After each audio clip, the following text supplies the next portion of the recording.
All right, everyone. Good morning. Welcome to the 2024 Champions for Young Children Policy Summit. This is a little bit new this year. We're used to having a full day in-person conference talking about strategies, but it seems that the first Friday of August now interferes with the beginning of school. We're all starting to get back to school, and so we're going to do an in-person in 2025. And we're going to be asking you guys some questions about that on the evaluation. So I'm just going to tease that a little bit. If you have questions, there is a Q&A box in your little toolbar at the bottom of your screen. And you can put your questions in there. All participants are going to be muted and not on camera. And so we'll use that Q&A box to communicate. If you have questions for me, for the presenter, for the panelists later, those can go in there. And if you have technical questions, you can put those in there. So here we go. I'd like to thank our sponsors for this year's symposium. Head Start was gracious to provide some resources for us to bring in Dr. Fox, and DSS Division for Early Care and Education has provided us with resources to handle all the logistics for a virtual webinar. So here we go. All right. So why preschool suspension expulsion policy and why now? You guys might have seen some of the news this week. WIS had a spot about preschool suspension and expulsion policy just this Tuesday after the Joint Citizens and Legislative Committee on Children hearing. And Martha just let me know there was an editorial in the state paper today about preschool suspension and expulsion. And it's been a hot topic for all of us for a long time, but now it's starting to become a hot topic for policymakers and for leaders. And so we thought this would be a good opportunity for us to talk about what's happening in South Carolina, and then what's happening at the national level and how different states are addressing the issue. And so we got some data on Tuesday from South Carolina. Some of the data that Dr. Fox is going to share is going to be national data. But South Carolina kind of rises to the top in the number of suspensions and expulsions. And we know we want to make sure that all of our young children have access to high quality early learning environments. And so it's important for us to kind of know where we're starting. This data is from the South Carolina Department of Education. The Joint Citizens Legislative Committee on Children's staff analyzed the data and presented it on Tuesday. This is from last school year. So most of the data that we see is lagging several years. This is from just last school year. We do have more children enrolled in preschool than we've had over the past several years, but we also have a lot of suspensions. This is only public pre-K data. And the reason for that is we don't have a data collection system for some of the other sectors. So we don't have clear data on childcare or on other types of early childhood programs. So we had 270 students in 23-24 have at least one in-school suspension. These are preschoolers. And there were 519 incidents of that. So that's broadly defined discipline incidents to include any event of student misconduct that resulted in a disciplinary action. Okay, so these are limited to, reported here are limited to those including in-school or out-of-school suspension. 63% of the children who received at least one in-school suspension are children of color, and 77% of those children are male. For out-of-school suspensions, we had 658 children that received at least one out-of-school suspension, meaning that they had to go home early or they missed an entire day, at least one day. And there were 1,420 incidents for those 658 children. In that data, 66% of the children are children of color and 77% were male. This one's a little bit smaller, but this breaks down the numbers of in-school and out-of-school suspensions. Out-of-school suspensions are in the like yellowy color, and in-school suspensions are in the brown. So this breaks this down by gender and race. And of note, because my focus is children with disabilities, we're also suspending kids with IEPs and 504 plans. That becomes an issue because those children have an IEP. They have a federal document that says they need to get these services. So we want to make sure that we're addressing that.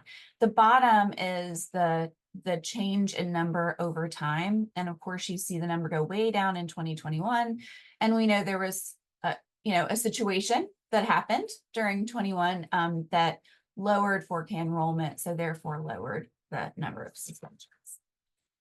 So this just gives us a little bit of a start and a background for our discussion. We are so excited to have Dr. Lisa Fox here from the University of South Florida, and she's going to talk to us about a national perspective around policy and practice regarding suspensions and expulsions. And she probably doesn't know this, but she has been a mentor for me from afar. And I've appreciated following her work on this topic and also her work related to the pyramid model and developing wonderful resources and professional development for early childhood folks in any part of the system to better support children's social and emotional development and prevent challenging behaviors. So, and then we'll have a short break. And we will have a panel of state leaders who will join us to talk about what's happening in their sector around policy related to suspension expulsion, and maybe share some resources that are available. So without further ado, I'm going to stop sharing and I'm going to ask Dr. Fox to get started. Great. Thank you so much. And thanks for the nice introduction, Heather. I too have admired your work. And I am pleased to be invited to share some thoughts with you about this really critical topic. So am I sharing the wrong thing or the right thing? Someone can tell me.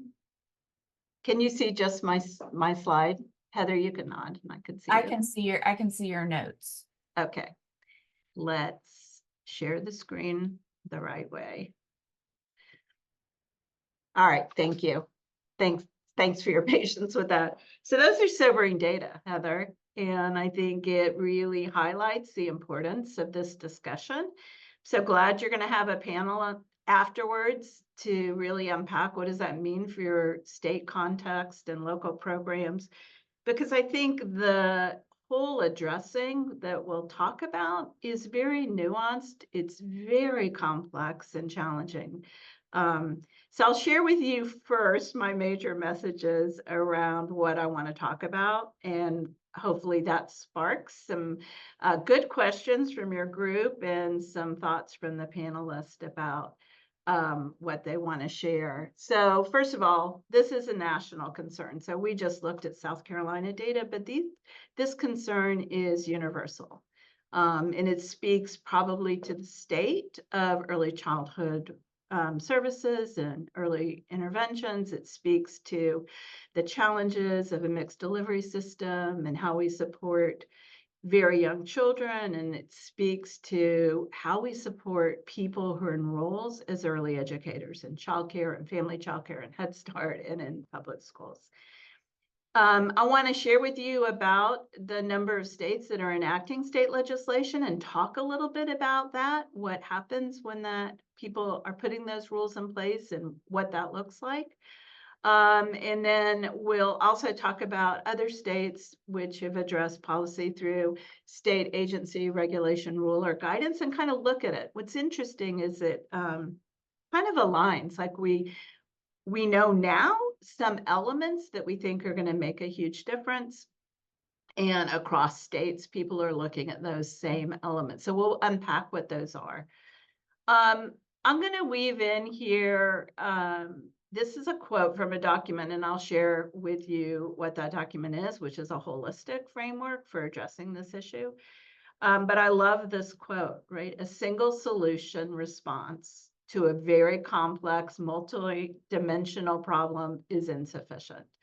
And this is from our colleague, Rosemary Allen, who was the lead author of this document. So I want to, but I don't want to be, unfortunately, just unpacking this is hard and here's how people are trying to do it. I want to leave with a message. We can do this. We can address it. We do have effective and evidence-based interventions. And collectively, and I think this event really speaks to South Carolina's effort to do a cross-sector look at this, to work together. I think we can address this and we can make a difference. We just have to be persistent and come to things like this, and then to begin to enact the actions that can make a difference around this. So I labeled my talk that it's around exclusionary discipline, and I thought, well, let's define what we mean by that. And I pulled this definition, and of course, this comes from the Office of Special Ed Programs, which has oversight for services for children with and at risk for disabilities, and then the Office of Civil Rights, which has oversight of all public education, publicly funded education.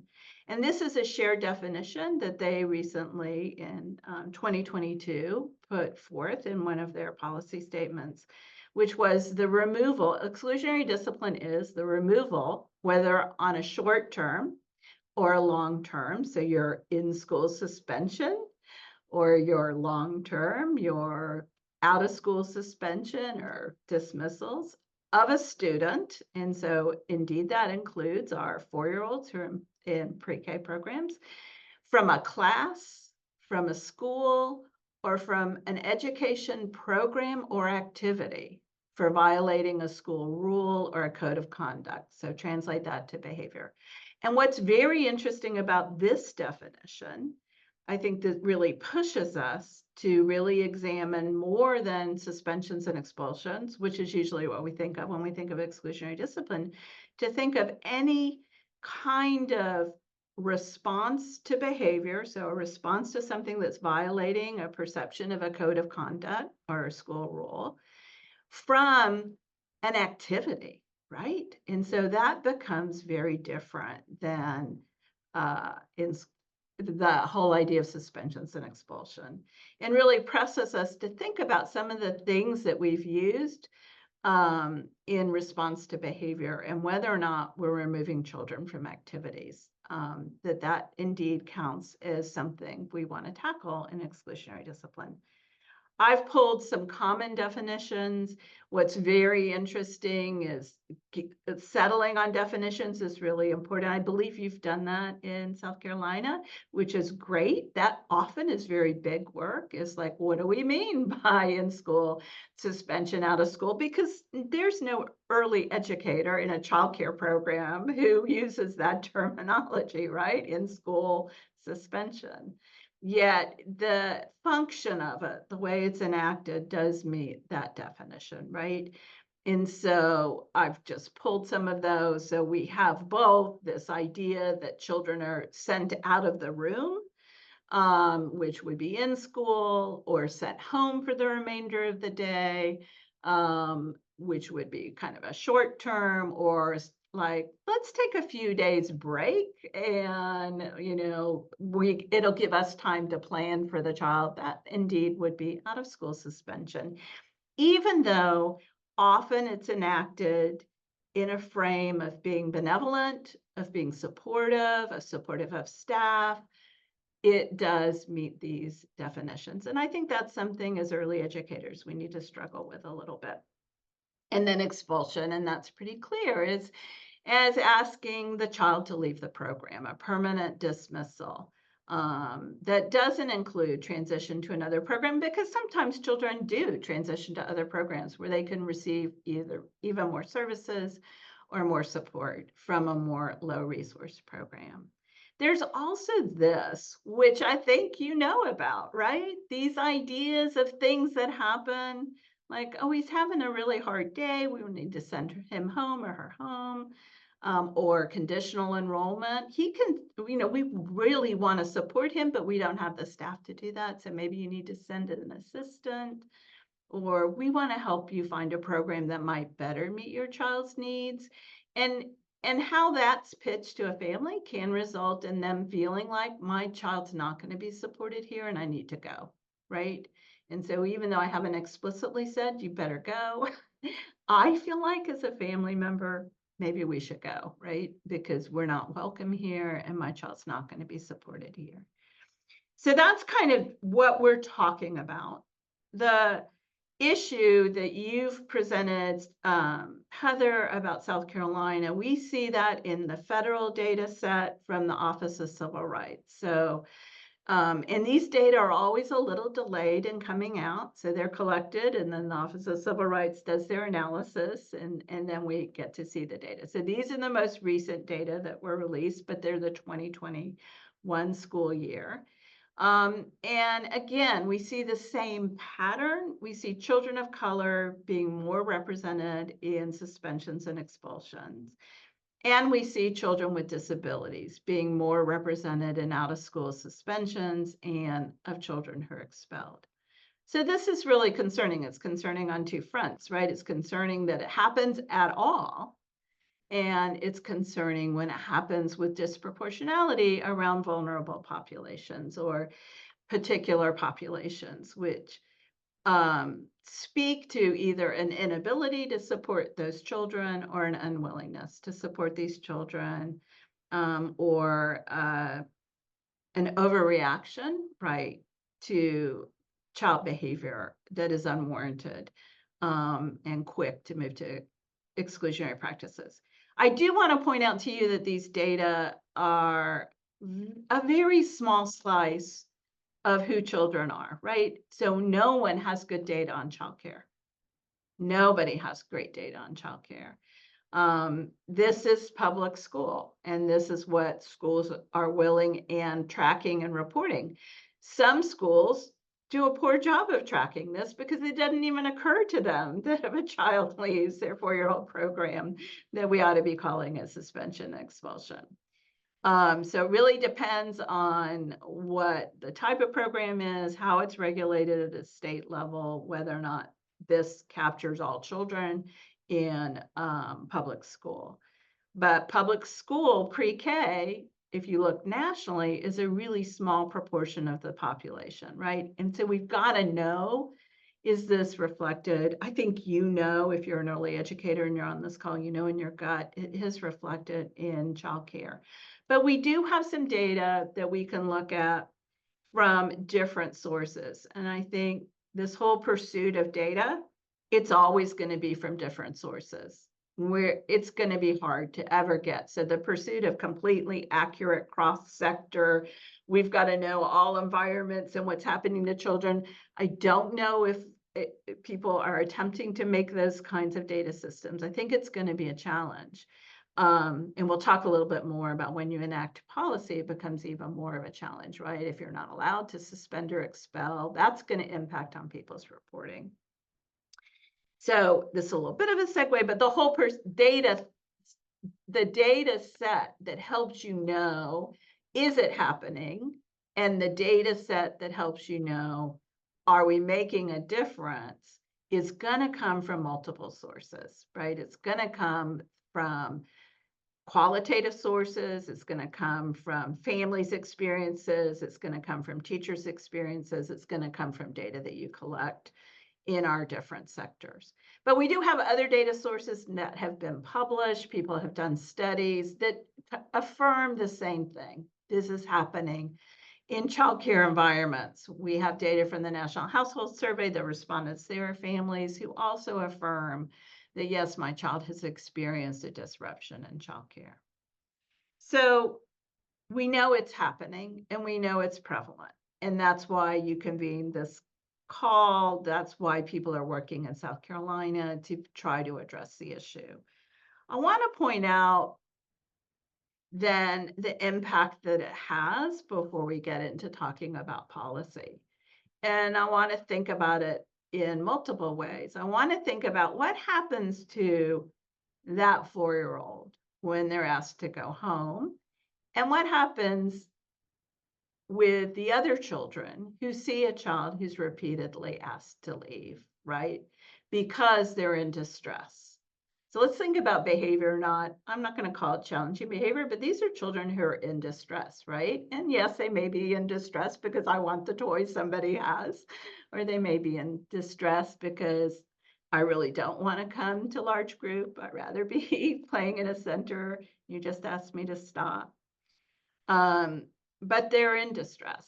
And so when they escalate and people ask them to leave the classroom or send them home early, what happens there? And so multiple things are happening. First of all, they're losing time in instruction. So the very thing we need them to have is more instruction around the social and behavioral skills that they need to be able to be in classroom and in group and with other children. They've lost it. They're who they are, and membership in the classroom community gets eroded. So they're the child who has to leave, right?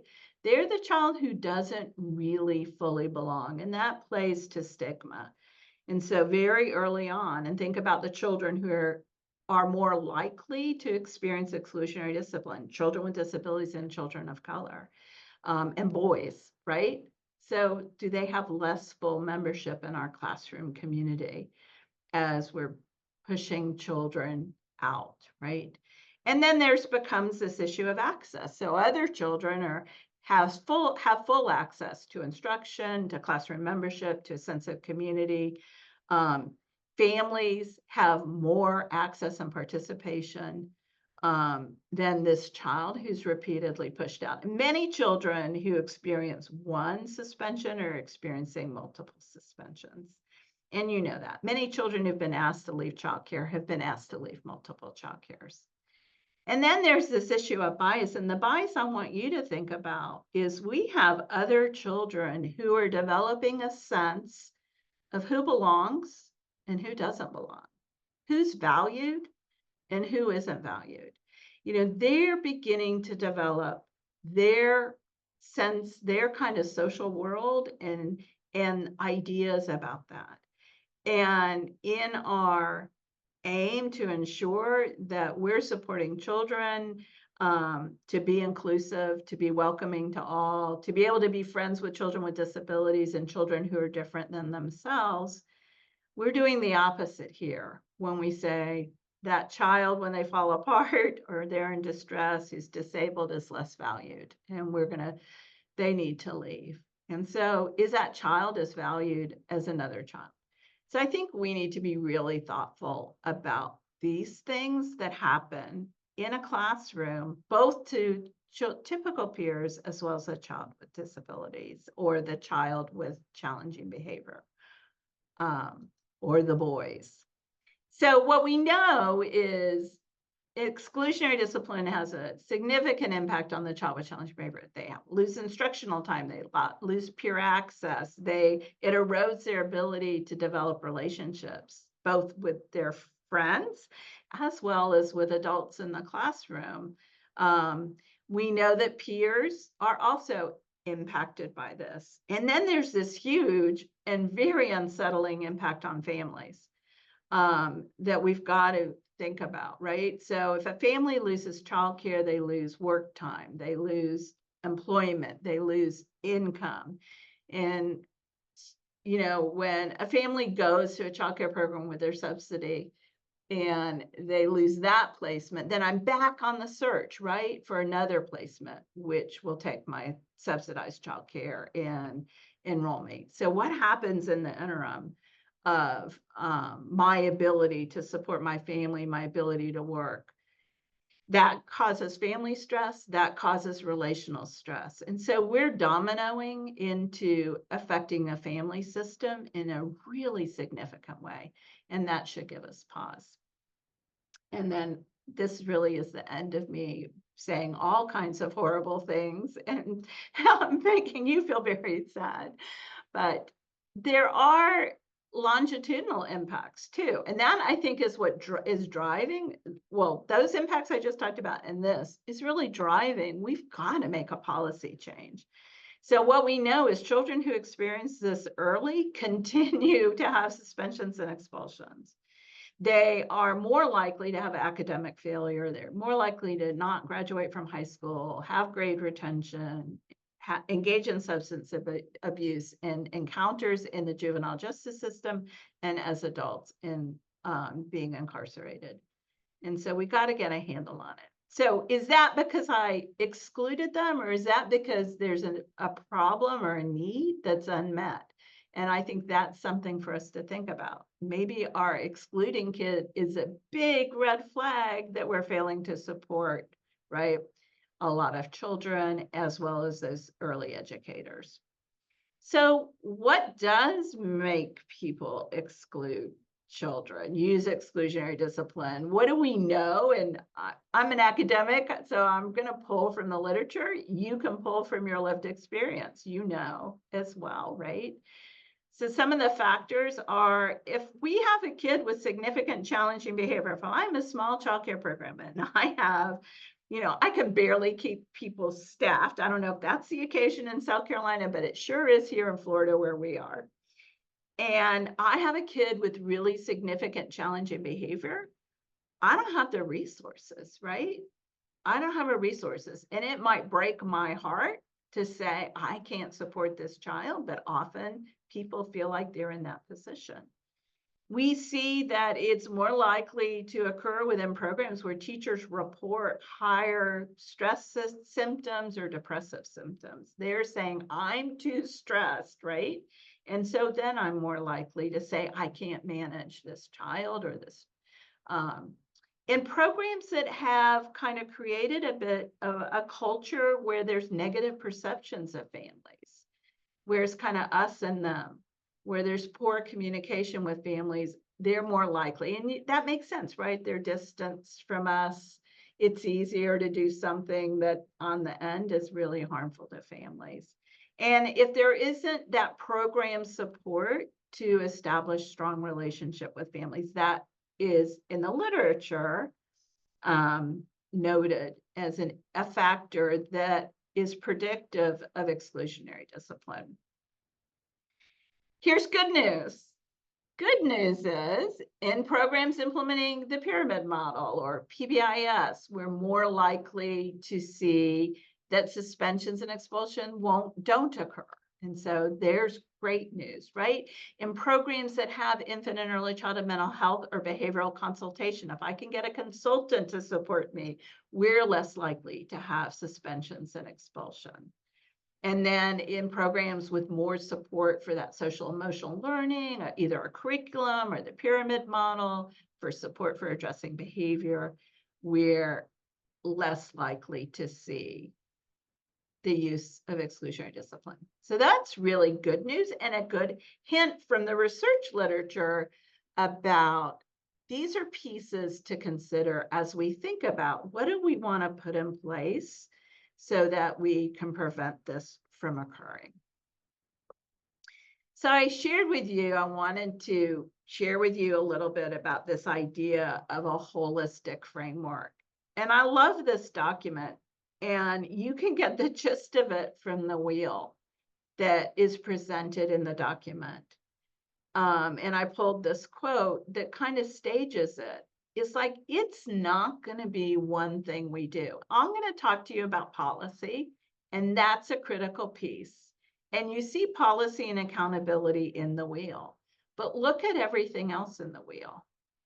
Everything else, I think, that we as early educators know that we really need to ensure is in place for programs to be fully supported, for families to be welcomed and be partners, for staff, for addressing staff stress and teacher wellness, to ensure that we can support children. So look at the wheel. We have data systems. And of course, we've looked at some data, but we need to know, right? Are we making a difference? We need to know if there are children who are more in need, that a data system would help us figure that out. We need to know which of our programs are struggling and which programs aren't struggling. Our data systems are not to figure out who's doing a poor job to punish them. Our data systems are figuring out how can we support you more for program improvement so we have a high quality system. The family partnerships piece. So that piece is critically important. If you look back at that research I just presented, it's like, yeah, so let's help programs be able to do that. The infant and early childhood mental health consultation and PBIS or pyramid model is a part of the wheel. Like, we've got to have a plan for how we support children who need just a little bit of intervention and children who are going to need very individualized and intensive intervention. The linkages to additional services, right? So a child care program, you know, but all by themselves, all alone, trying to just provide services and go home at the end of the day feeling like they did a good job and not stressed and everything's okay, they're going to need additional help, right? They can't do this all by themselves. And so where's their support to make that happen? That's in the wheel. Being able to screen is really important, and many states have established. Sorry, I should have boned up on if South Carolina has a universal screening or is supporting people to learn how to use screening and then use screening to help children get to services. And then there's the turquoise in the wheel, teacher compensation. And where I know that everyone who's passionate about early childhood is passionate about addressing teacher compensation and workforce conditions. Recently, Head Start has just put out a very important policy change around teacher compensation and the support of teachers. And I know that's a huge issue, and we all talk about that, and we need to be relentless, right? Because that's critically important to teacher wellness and teacher support. The idea of classroom climate is really important. So establishing a classroom climate that's welcoming to all children and supporting all children. And then the professional development and preparation. So making sure that people do know what practices to use to feel both competent in their skill set, but also confident about their ability to meet the needs of children. That's really important. If I feel competent and confident, and I know the program also has the resources to support me, the likelihood that I would say, you know, he needs to go home today is minimized, right? And so I love this holistic framework idea. And I think it's one that ought to be in our minds as we work with our partners around policy changes, around trying to address this critical issue. All right, so policy. What are people doing nationally around the issue? Let's look at that. So these are states that have enacted state level legislation. And that's a big deal and often a really challenging thing, right, to tackle. It's huge to do that. And of course, anytime you're enacting state legislation, it's politicized, right? You need to have the people who have the political will, who have the backing to try to make that happen. We as early educators often bring the data and the information, and that's how it's been done. And one of the things that I think is helpful for any of the rest of the states that want to go this route is that these states have paved a path. And we can look at how they've enacted legislation and how well that's worked for them, what they wish they had included, perhaps. Of course, when you enact a policy at the state level, it always gets changed and whittled and amended, right? And some things are in there and some things aren't, but it's stages, and often there are really big and important wins that help us do this hard work of addressing the use of exclusionary discipline. I think it's interesting that some states have just taken on, for example, expulsion without suspension in their legislation. Georgia is one. And then I'm going to talk a little bit more about Oregon. Illinois has been pointed to, and Illinois in their state legislation doesn't talk about suspension, but has it very clear around expulsion. And in Illinois, it is one of the few states that is any publicly funded or licensed. So that then covers licensed childcare. Can't expel a child. Now, every state is going to have, when we did this analysis, we euphemistically said, okay, what's their out? What's their workaround? Because every state has something in there, right?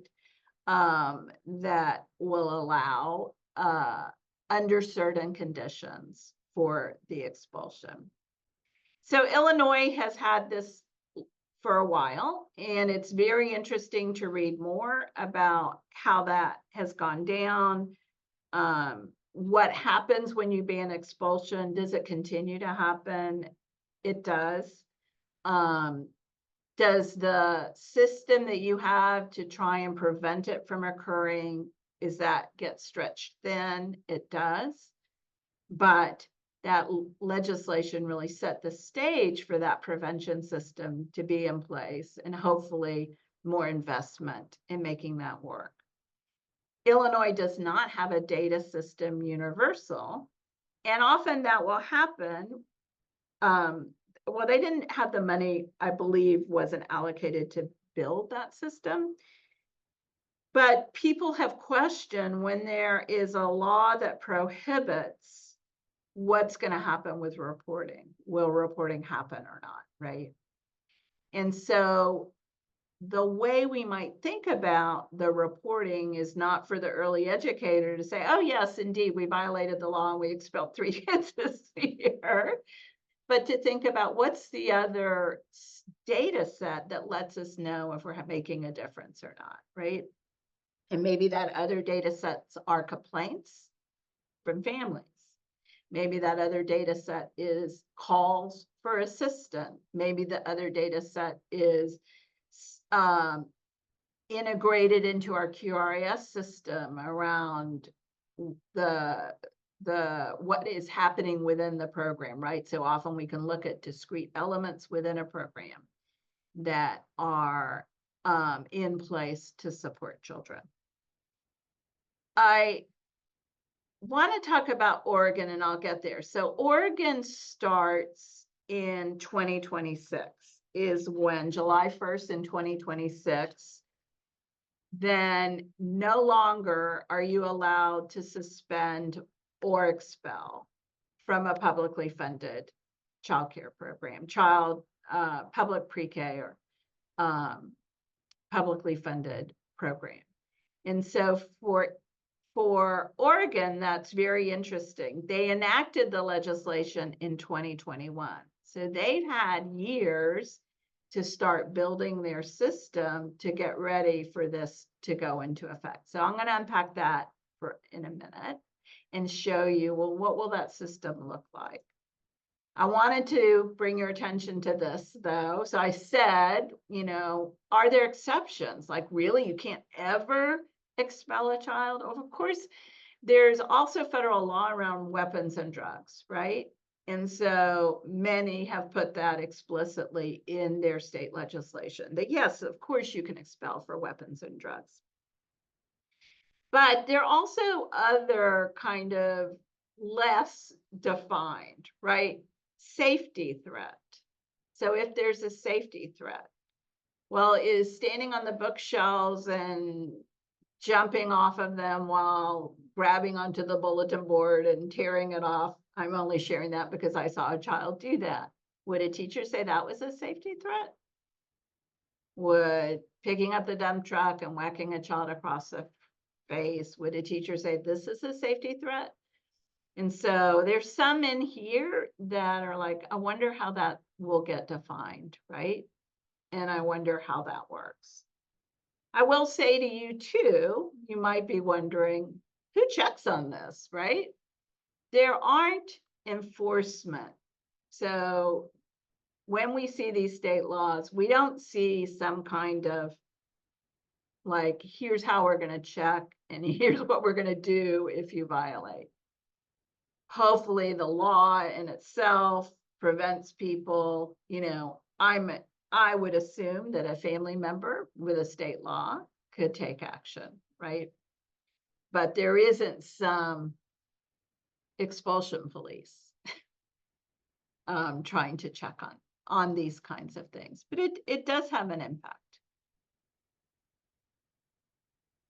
So Oregon, I pulled up a graphic from what they're building, the system they're building to be able to address this. So these two bills were passed. It too, I'm sorry, I misspoke. It too is about licensed or publicly funded. And so if you're going to get childcare license, right, you are affected by this. So licensed programs and publicly funded. So like Illinois, it's very broad. And that whole, again, it starts July 1st, 2026 is when this goes into play. But meanwhile, after the legislation was passed, they began and money was allocated. Of course, I know we have some state leaders on the panel and on the call. They're probably like, whoa. Of course, money was allocated to be able to build this prevention program. And so it's interesting because it has elements we've already talked about. It has elements that were in the holistic framework, right? So they have, and this is common in many of these states, a warm line. There's got to be some way that I access help, right? There's got to be a support network. So they'll have a warm line where early educators can call and ask for assistance and ask for support. They have trained a lot of people to provide training. They've trained a lot of people to be able to provide technical assistance to programs. And to early educators. And so that's a huge component to really build out that and build it out cross-sector. And so it's interesting, a large component of the work will be done by child care resource and referral, but they've added additional people to support that work. So they are training coaches, they're training infant and toddler development specialists, childcare resource and referral, their quality, they're building into the quality system, which is awesome, right? It's really pulling in cross-sector so that people all have the skill set to be able to do work around this critical issue. Then they're paying attention to how do we train at the community college level? How do we train within our ongoing professional development so that we can move the skill set of our early educators to be able to use the evidence-based practices? And then they built out an infant and early childhood mental health consultation model so that if a child needs more intensive support, that an infant and early childhood mental health consultant could provide support to the program, kind of triggered by child need. In the development of this, they thought about it in this way, in a tiered approach. So what do we do foundationally to ensure everyone has the skills and the ability, the capacity, the information and the support, right, to be able to use the practices we know make a difference. And so that's the broadest level, that universal level. And so that's where the child care resource and referral, the higher ed, and offering all of this foundational training in the state. And then for kind of intermediate needs, the inclusive partners provide technical assistance. The child care resource and referral can provide technical assistance. And so if a child care program says we have a need, we need more support, or we want to do something like program-wide implementation, there are technical assistance partners who can come in and do that. And then they've actually recruited and now awarded contracts to regional service providers. So they've regionalized that idea of the infant and early childhood mental health consultation. Now, Oregon, I don't know its size, but its population, I live in Florida, so our population is exploding, is less, right? And they don't have many major cities, but that regional approach is going to help them with their geography and center where those infant and early childhood mental health consultants are, that then can get to programs once a week and to be able to support those programs. So it's impressive. It'll be something I think across the country we will all want to watch, kind of where do they go? Do they have the impact that they want to have? They have come back to the legislature and said, we implemented the law and we're building the system, but we don't have any enforcement authority. How will we go about that? And they're trying to think about it maybe through the idea of they're reworking their childcare licensing system. So wondering if when we rework that, can it get embedded within, right? Can we know in a monitoring visit that something is occurring? But I think that idea of how do we enforce when we have this kind of big rule, this big law, is an important thing to tackle. The other thing they are coming back to the legislature and saying, you created this policy, but you didn't give us, the Division of Early Learning, rulemaking authority around it. And we need to make some rules, right? We need to help people navigate this. There's a little bit of a concern about, should there be some way, right? If a child is a threat, we need to provide some guidance to programs. And right now we can't. The law says no expulsion. And then they need to figure out their data piece. So they have yet, and they're working on it, of trying to figure out their data system to track if they're making a difference. And that becomes a whole new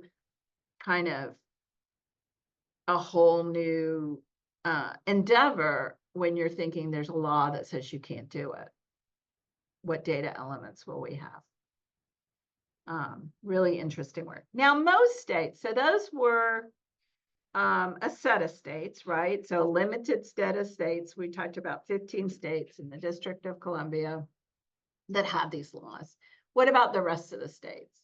So other states have tackled it more through state agency guidance or rule. Everyone everyone was asked with federal childcare to ask their programs to pay attention to that early policy statement on suspension and expulsion that the federal agencies issued. I think it was in 2014. Was it 2014? I don't have that in my head, but who knows? It seems like a very long time ago now. And it said it was one of the first federal statements around, we need to not do exclusionary discipline or suspension and expulsion in early childhood programs. And so then childcare said, you need to guide your programs to have local policies around that, and your centers to have a policy. I don't know how that came down in South Carolina. What happened in Florida is people wrote policies about when they'll suspend and expel a child. So it had the wrong effect, right?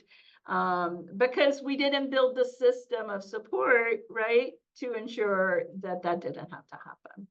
But when a lot of states now are saying, if I can't get the state law action, let's think about state agency guidance or state agency rules.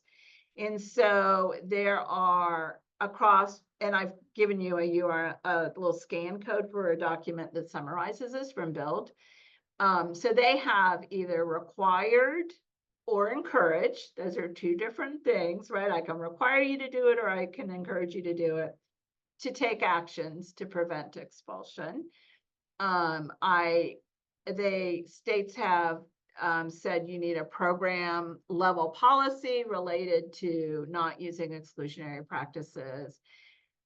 States have implemented reporting data, which is important. You must create an intervention or behavior plan, and you have to go through steps before you ask a child to leave.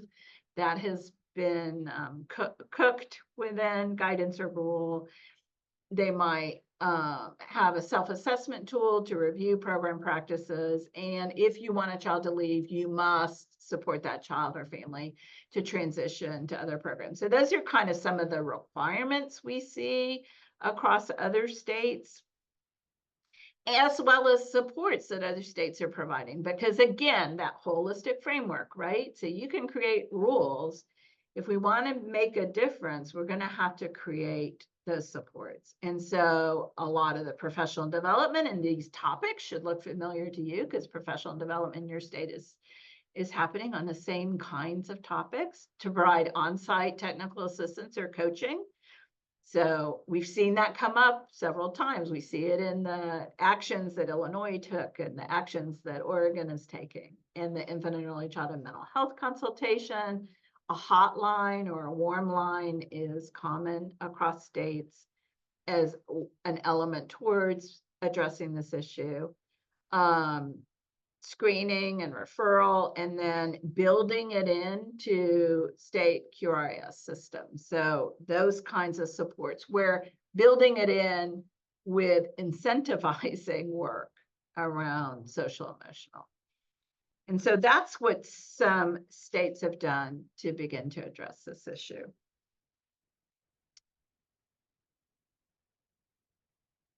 So pointing out two things that I think now have become a common theme, right? And what's interesting about these two things, and yes, I'll have to, like, how do you say, yes, I am a developer of the pyramid model, so I'm not here extolling, I do have a bias, but infant and early childhood mental health consultation is a person who can come to the center and guide people. And actually, if you are interested in these two together, we have some resources on challengingbehavior.org around how infant and early childhood mental health consultants who have a good connection to mental health services, the training and background, also can be the people who help people implement program-wide pyramid model so that we can support teachers. I will go back to my researcher hat and say, across all of the analyses and all of the many articles and interest in what do we do around suspension and expulsion, these are the two elements that people keep coming back to, that when we think about what needs to happen in a program, these are the two things that people keep coming back to that are most promising. We don't have great data. We don't have the definitive study that says if you implement the pyramid, you'll have no suspensions and expulsion, but we have lots and lots of reports and evaluations from states and from programs individually around the impact of that. The same for infant and early childhood mental health consultation. So it hasn't been linked in that definitive way, right? If I did this in a randomized trial, then they ended up with no suspensions and expulsions. And yet we have many evaluations, lots of indication, and lots of report that this is pivotal to making a difference. So I wanted to point that out to you as you think about this. So if you think about what can we do to make a difference. We have trying to address this need around what can states do and what can local programs do. And so I wanted to bring your attention to two resources that are on the website. And this resource collection both has resources that NCPMI developed, but also resources that our Head Start partners and our federal partners have developed that can help you really dig in to this work and think about what are the elements and the pieces. Also, to think about it, if you're a program administrator or a teacher, what could happen in our program, in our center, to be able to make a difference around this issue? So when we think about local programs, we guide them to collect data on what they're doing, not for the purpose of proving we're not doing suspensions and expulsion, but for the purpose of really understanding how are we responding when children have distress or behavior incidents that exceeds what's developmentally expected, and to improve the program to support that teacher more, to support that child more, or maybe to rearrange things. So these are data that can be used to really problem solve. And we think that is really important. It does, the data system that we've developed does allow for disaggregated data. And so you can look at it from the lens of, are boys experiencing something different than what girls are experiencing? Are children with disabilities experiencing something disproportionately than other children? Are children of color are experiencing or a particular race or ethnicity than other children, or dual language learners? We guide local programs to develop a program policy with explicit, like we're not going to suspend or expel in our program, in Betty's backyard preschool, we're not going to suspend or expel. Here's how, and it's not that you write that, but that you write about what are you going to do. And so if you're interested in that, we actually have a little brief on how you would do that, with sample, what could that policy look like? And it's framed in how we support children versus how we move children out. Of course, staff training is critically important, and I'm being hosted by people who do amazing staff training, and that is really important in professional development. Teacher wellness and support strategies. We've got to really up our game on that, right? We've got to up our game. We've got to help our program leaders figure that out. We have to make sure it's okay for teachers to say when I'm too stressed and when I need support. And then the other piece, which I think is so critically important, is what if I have a child with significant challenging behavior, then what do I do, right? How will I get a plan in place? How will I talk to the family? How will we be able to make a difference? And so we've got to figure out that. It can't be I'll just ask for help out there in the ethos and hope it comes to me. And so thinking about building that piece in a local program. So in our work, we've thought about that within this idea of program-wide implementation. And I want to point you to a program that we just summarized. And what was so interesting when I approached them and I said, can we tell your story of this program in Minnesota that is program-wide? It's a early learning. It's a publicly funded early childhood program. It's all early childhood services, including they house their early intervention folks who go out into the community. Can I tell your story? And they were like, yeah, that'd be great. And it'll be pretty. And we'll put it on the website and we'll share it. The Office of Special Ed program wants to share these kinds of stories, and you're inclusive and you're supporting all children. And so that we met and we started building their story. And I wanted to call out no suspensions or expulsions. And they're like, oh, that seems so negative. Why would you do that? And I'm like, this is big. There's no suspensions or expulsions. They can do it. And that doesn't mean that they've handpicked their population. They have a very diverse population. So it gives me hope, right? We can do this. We can do this with the appropriate supports, with the policy, with the appropriate supports. And so I offer you that hopefully as inspiration, because it's a challenge, right? And we've got to figure out this. So we've got to figure out this mixed delivery system. How do we all collectively do it? And in some states, they're starting to build this concept of community-wide implementation. And I think that's going to be part of our solution around the mixed delivery system. Because at the community level, schools have different kinds of resources than childcare, than our Head Start programs. What if we came together around that holistic framework, around what our policy, our professional development, our infant and early childhood mental health consultant or our behavior consultation. And so I think this really is part of the promise, and where we need to go next as we think about building that holistic framework that is going to make a difference in addressing this problem. So I probably talk more about practice solutions than policy. Policy is a critical component. We've got to call it out, work towards it. We've got to be okay with embracing the value that no child should be experiencing this in the early years. But in order to enact it, we've got to build those other pieces of the system so that people can meet that policy directive, right?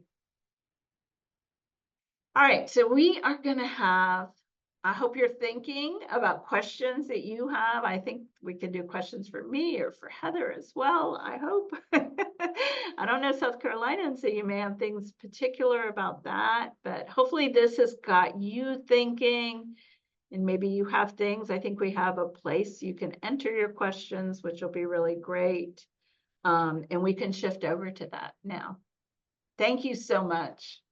Lisa, thank you so much. And I sometimes early on when we started talking about suspension and expulsion, we didn't have very much kind of going on. And as you were talking, I'm like, oh, we've got that and we've got that. And so we are really, we've really been focused on building supports. And now it's just, a matter of the art and the craft of communicating those and making sure that everyone knows about them.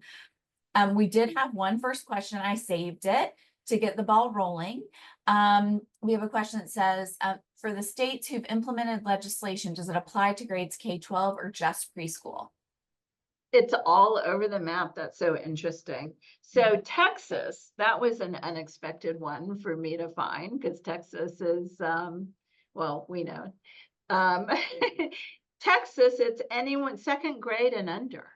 Isn't that interesting? So some of them have gone up to like children younger than third grade. So it's all over the map. So often it's pre-K, especially if it's going to be around publicly funded childcare or pre-K, they're pre-K, but they have gone into the early grades. Yeah.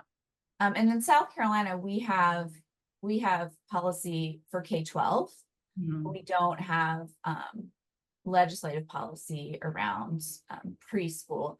And so when you were talking about like state level policy or little p policy, right?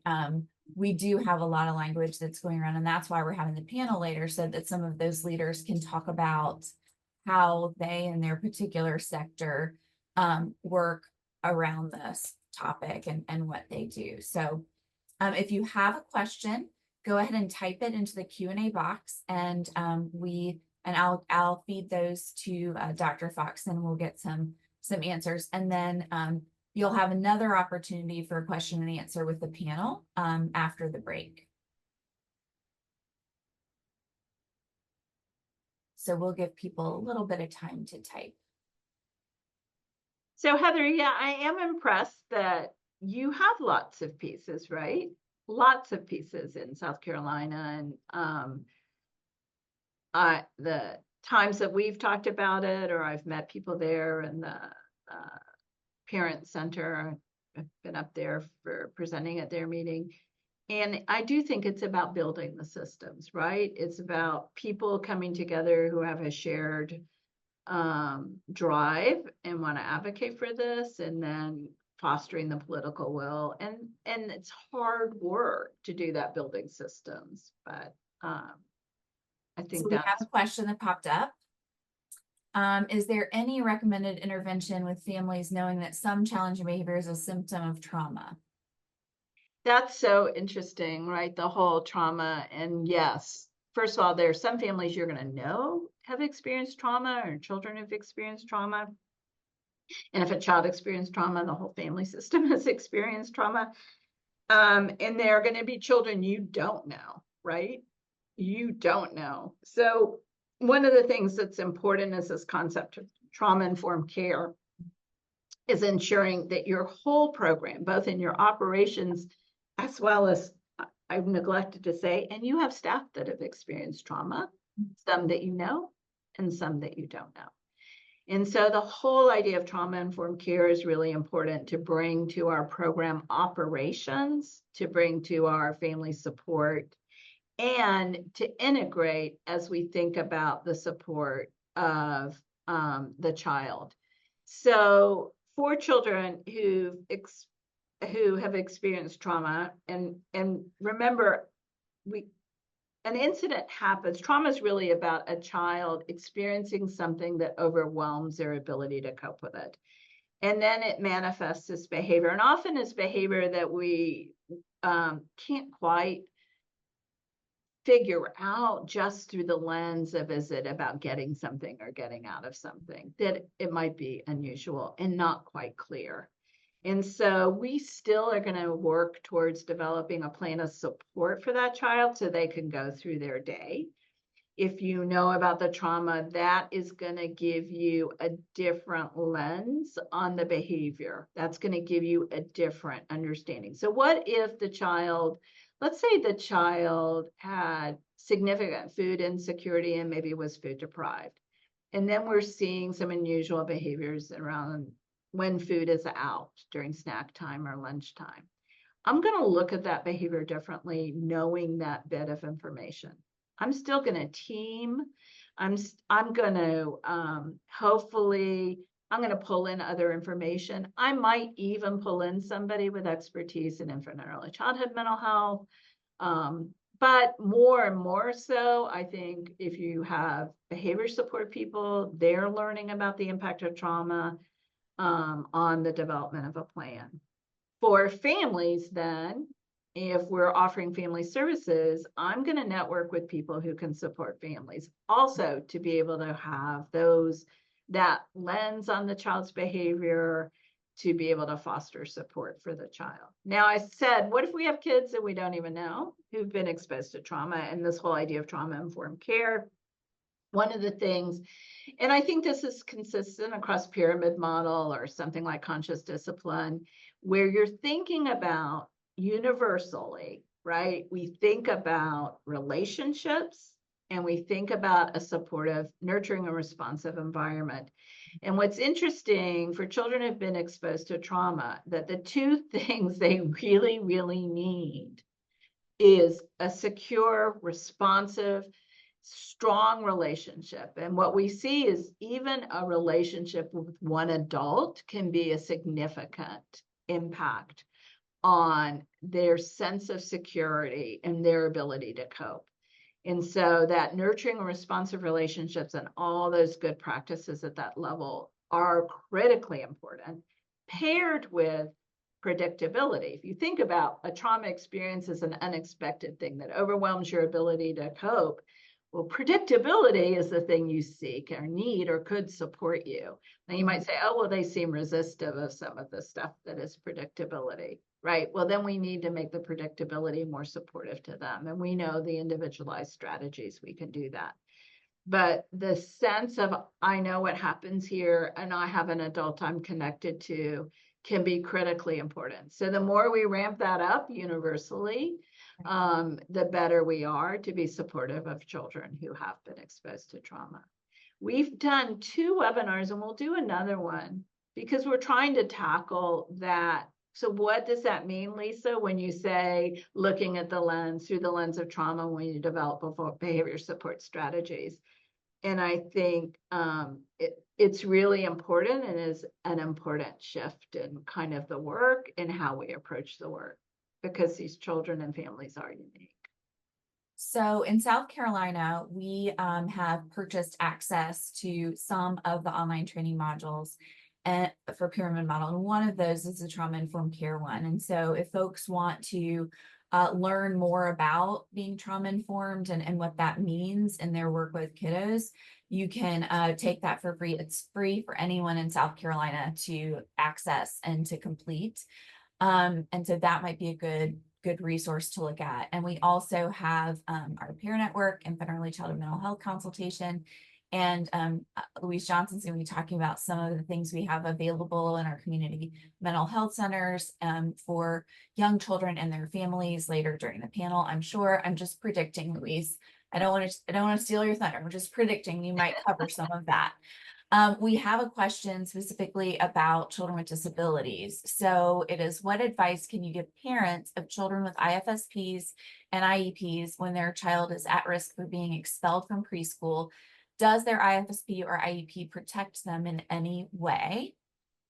And then a related question about family engagement and legislation about educating families about those sort of soft expulsions. So really understanding what's happening with that goes. So tackle them together or separate, or how are we? Well, let's start with the IEP and IFSP, and yes, you can. So you saw, I shared with you that slide from the Office of Special Ed Programs and from OCR about that. I would encourage you to access, it was July of 2022 that they issued this document, including a Q&A.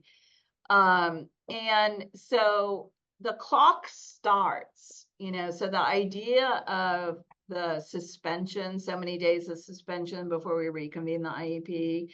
So the clock starts about you've lost services with that removal, right? So any removal, that's OSEP's new interpretation, the Office of Special Education Programs interpretation.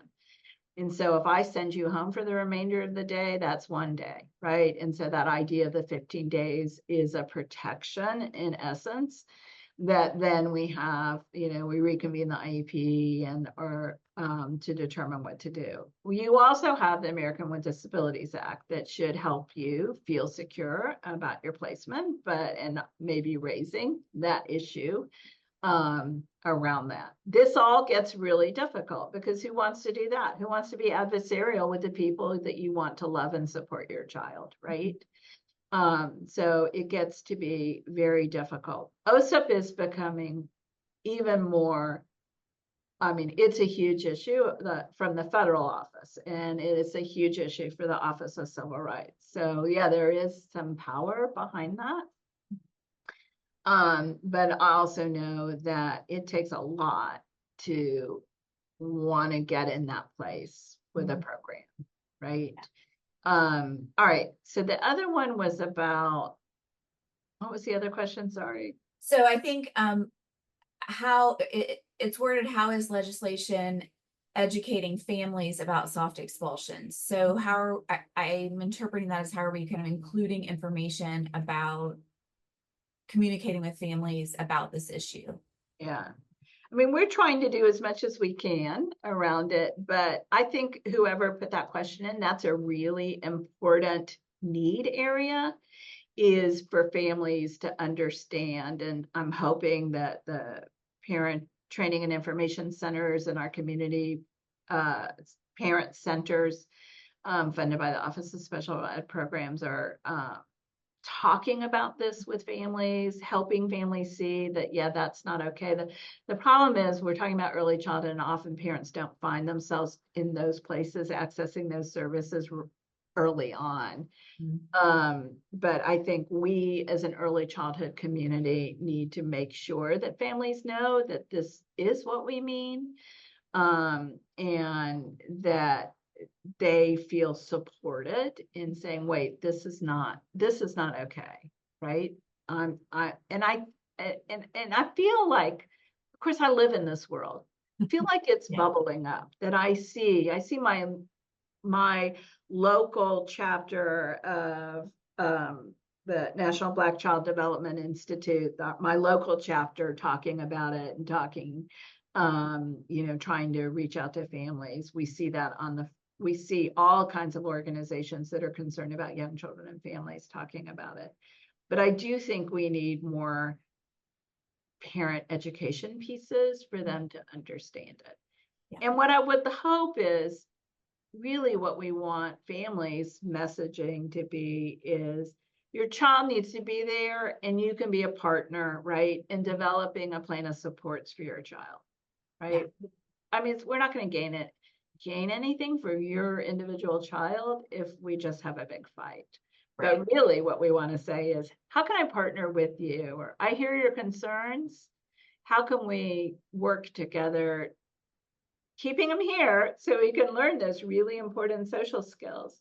But I really want to help you and be a part of figuring out a plan. I don't want to keep saying, oh, and our website has, but we do have an awful lot Yes, of resources around families. you do, and we use those a lot in our work in South Carolina with the pyramid model. But also, you mentioned the Americans with Disabilities Act. Several years ago, the Inclusion Collaborative developed an online training module just to build awareness of the Americans with Disabilities Act and how childcare is included in that. And so that is a good resource that you can use just to gain information. We actually have, we created one with our Parent Training Information Center specifically for families so they can understand what our childcare system is in South Carolina, what their rights are under the Americans with Disabilities Act for their child with a disability. And then we also just released an online module building awareness of early childhood suspension and expulsion that includes kind of how you might look at developing a policy for your program around that, and the resources that we currently have available in South Carolina. Those are all free. I feel like I'm doing infomercials after infomercials, but it also makes me feel good about the progress that we've made in South Carolina and all the things that we're doing. And I will say we are very fortunate in South Carolina to sort of all know each other. We have a really, really good partnership across state entities that are supporting and serving young children in South Carolina. And so, if I have a question about preschool special education services, I can pick up the phone and call Sherri and she'll help me, or I can reach out to South Carolina Partnerships for Inclusion, who's our TA Center for Early Childhood. So, it's heartwarming and validating that we're doing this, and we're going to learn more from our folks. Sherri might be able to speak a little bit more to how the IUP can be used to support children and to ensure that they receive the services that are on their plan. We are now a little bit past our break because I kept talking.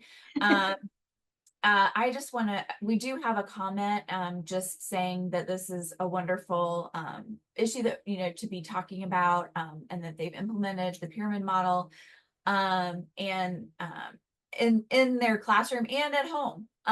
So yeah, I found myself trying to implement the pyramid model with my toddler who is now a teenager. And so I don't know what to do now. I try the pyramid model now and she's not buying it. So, so I might have to learn some new skills. But she said that it creates an amazing bond and connection between the program and families. And it really does. And I think, and I'm going to mess up this quote from Dr. Gilliam, but he says something like, I've never seen a child suspended or expelled from a program when the teachers and parents know and like each other. That's a key factor when you enroll a child, trying from day one to build a positive relationship with the families that then can help when you have to partner together if there is something that needs to be addressed or something that needs to be worked on. Okay, so what are we doing now? We have a little break. We've learned from years of Zoom that we all need a little bit of a break in long meetings. And so we will convene back at 10:30 and we'll hear from our panel of state leaders.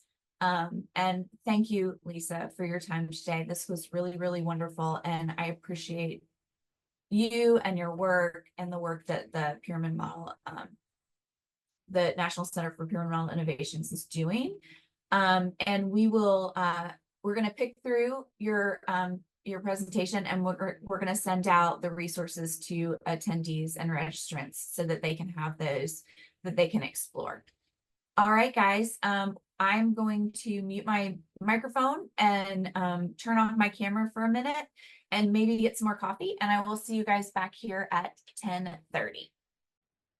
All right, welcome back, everyone. I hope you got a quick break and were able to get some coffee or stand up and stretch a little bit, so we can get into our question and or our panel and have some time for questions and answers with this group. So today we have with us Michele Bowers, and she is the director of the division of early care and education at DSS. We have Mary Lynne Diggs, who is the director of our state Head Start collaboration office. Sherri Evans is our preschool coordinator in the Office of Special Education Services at the Department of Ed.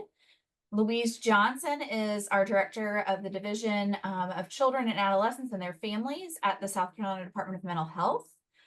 Olandor Lewis is the director of Beaufort Jasper Head Start. Martha Strickland is our state 4K director at South Carolina First Steps. Thank you guys all for agreeing to join this panel. I mentioned at the end of Lisa's presentation that we sort of all do know each other. And so I appreciate you responding to this favor to help us understand preschool suspension expulsion from a state level and agency level policy position. So I have a few questions, and I full disclosure, I sent these questions to folks ahead of time so that they could prepare and make sure that they gave you good answers. We've got quite a few folks that we're gonna hear from. So I am going to go ahead and get started. Thank you guys for all being here. So my first question was, describe the policy guidance you have given providers widely defined in early childhood. So anybody sort of who works in early childhood sector and for your sphere related to the use of exclusionary discipline practices in response to challenging behavior for young children.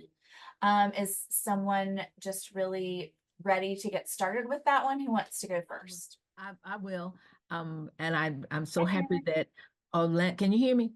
Yes, I got you. Okay. I can hear you. Okay. That Olandor Lewis is here with us this morning, and yes, he's at Beaufort Jasper. But Orlando is the president of the Head Start Association, and he has a focus specifically on children who are receiving specific type services. So we are really happy that he agreed to be with us.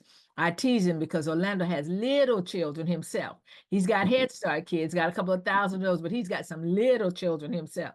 So he's helping all of us to learn. But I asked to start because I want us to be reminded that according to the federal law, Head Start must serve children with identified special needs. But one thing that we're finding is that many partners are not really clear that Head Start serves children who are 100% of poverty or less.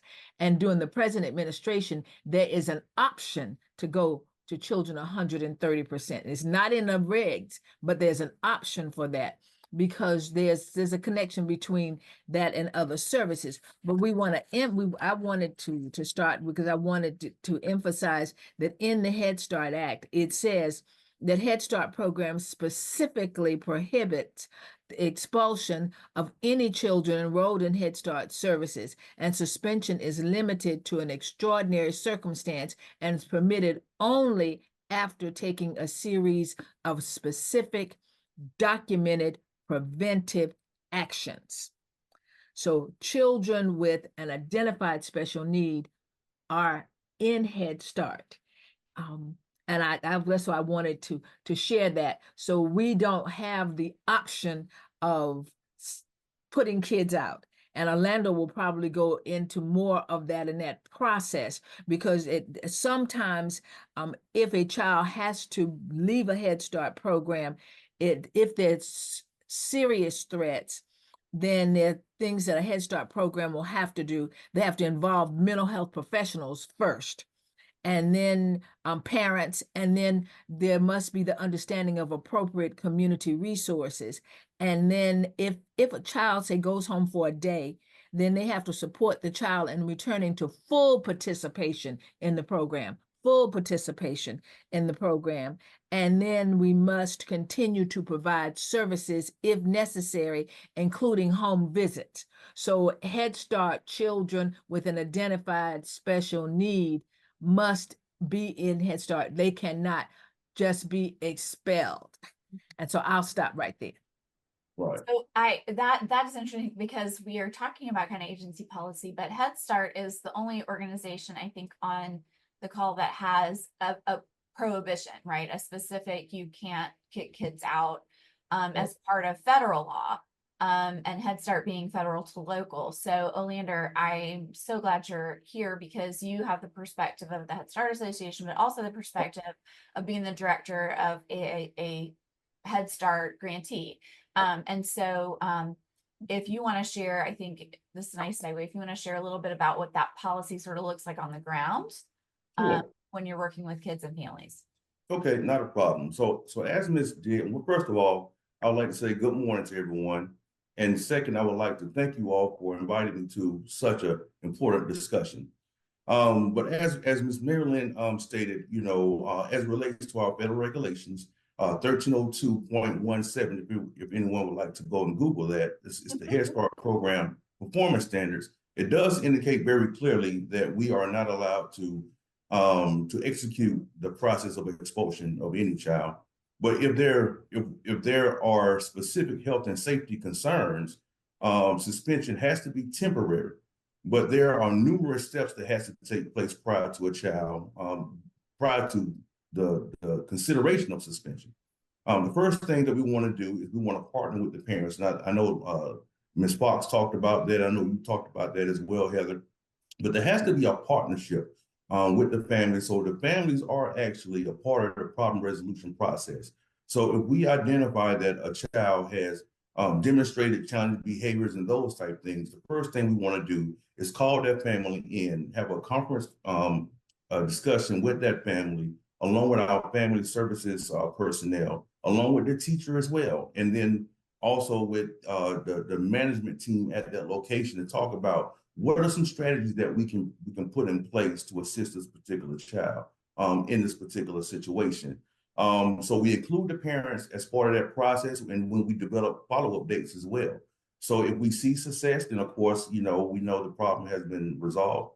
But if we don't see success, then we come back to the table and see what other options may be available.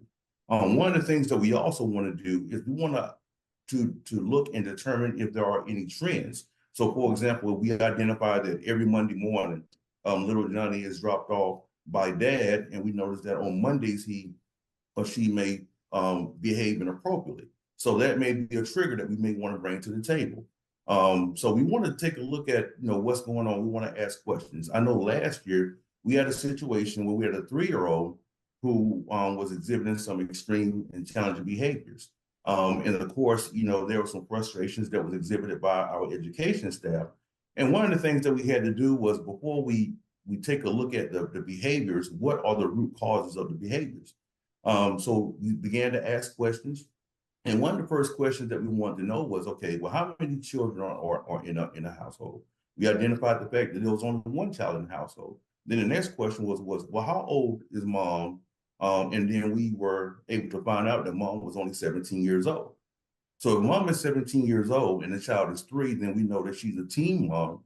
And there may be some parenting skills that may need to be provided to mom to assist her in, you know, the development of the child as well. So we want to ask appropriate questions before we even look at or entertain the idea or concept of removing the child temporarily. So we want to make sure that we are doing, you know, a proper assessment of the family, doing a proper assessment of what's taking place in the classroom.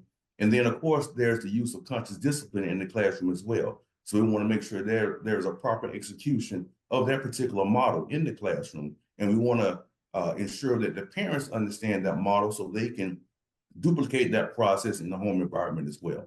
So there's a shared quote unquote governance when it comes to how we provide educational services. There has to be buy-in from the teachers. There has to be buy-in from the parents. And then of course, you know, each family member is provided a family service worker. So, you know, in Head Start and of course in all early childhood arenas, you know, we pride ourselves on serving the whole child. and the whole child is inclusive of the family. So we want to make sure that they are part of that process. Thank you. And you know that I am going to call on Louise next, because I know Louise, you work closely with a lot of different Head Start grantees around mental health support, and do some consultation with them. So will you talk a little bit about any policy guidance you have around exclusionary discipline practices? Oh, you're muted. Get you.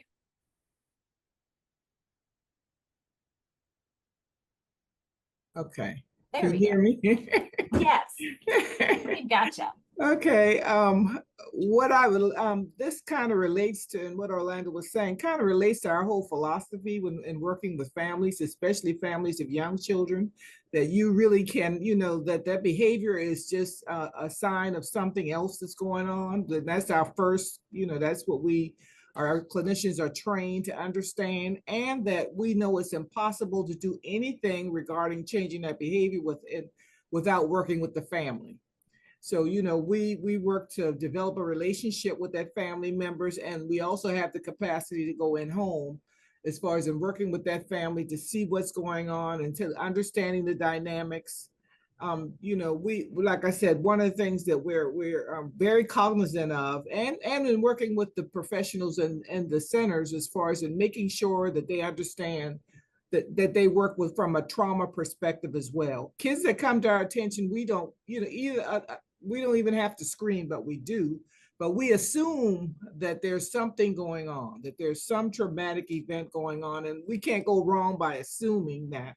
So that just makes us react in a way that's positive when it comes to the child.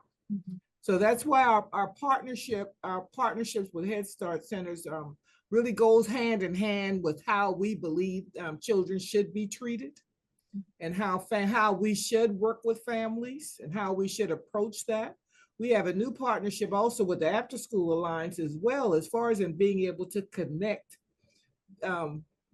you know, to those families and work with those families. They talked about the challenges and really addressing issues with the family, but that's what we're trained to do, as far as in working with families to correct that behavior to prevent a disruption in those environments. Well, and it really maximizes the child's engagement, right? So it's really hard to engage if you're not regulated. And so if you need help with that, then we've got that. So I am thinking about, so we've talked about Head Start. We talked about the mental health kind of perspective with young children. We do have our state funded 4K programs. And so there are, I know, kind of steps and policy decisions that have been made both by the Department of Ed and by SE First Steps around this issue. So Martha, can you speak a little bit to the policy guidance in state funded 4K in private programs? Absolutely. Thank you, Heather. This is such an important topic in our state today and our world. You know, we do know that children are different than they were before. And just making a policy to say you can't do this, that is certainly not very helpful to anybody. We really do believe in the words of Dr. Rosemary Allen that it is an adult problem, not a child problem. We have to figure out as adults how we're going to support and help children and families through this. We definitely do have very laid out policies in First Steps 4K about exclusionary practices that directors and principals must notify me if they are going to suspend a child. We involve our coaches. We do have coaches that directly support our programs that can go in, but we also rely on our other partners. We refer to Help Me Grow. We refer to the Inclusion Collaborative. We know that we have resources available at our fingertips that we do want to help our families. You know, haven't you all heard people that aren't familiar with little children will say, what in the world could a 4-year-old do to get expelled or suspended? Like they can't even imagine these little beings, but we see 4-year-olds that are in their survival state. We know about brain research and what it tells us about children. They're in the survival state. They are physically aggressive. They are in the flight and fight mode, and that's all they know. until we give them skills and help them, the next state in the brain working through that limbic system is the emotional state. And that is a verbally aggressive child. When they do have words and they do use them, that their need is connections. They haven't made connections and relationships. But if they're still in their survival state, they need safety. They need to feel safe before they can move out of that survival state. And of course, then the last state with children is the executive state. That is when children are learning to use problem-solving skills.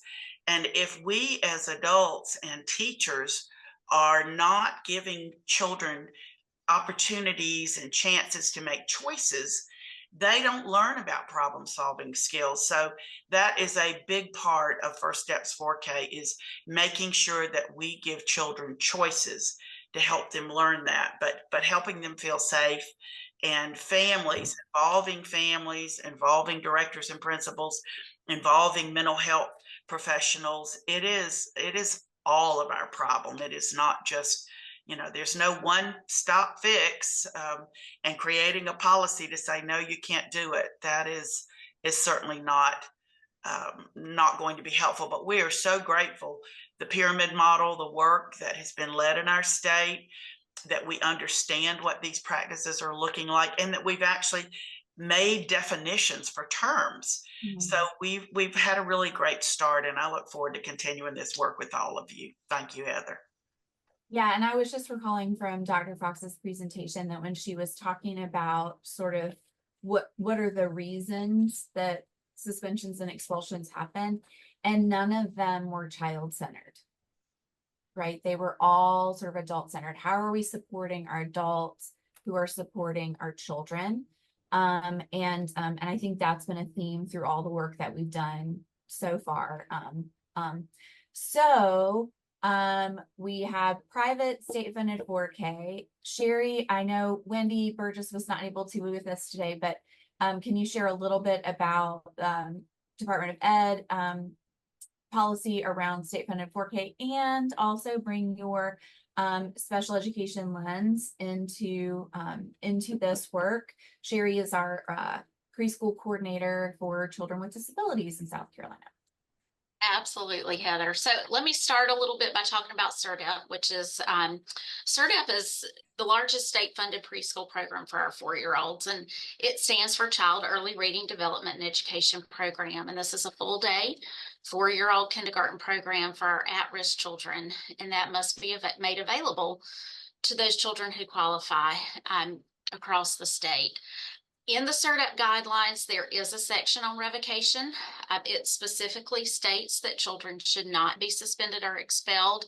And there is a process that a district must adhere to in order to be able to revoke services for a child. It's not common that we receive those requests from districts.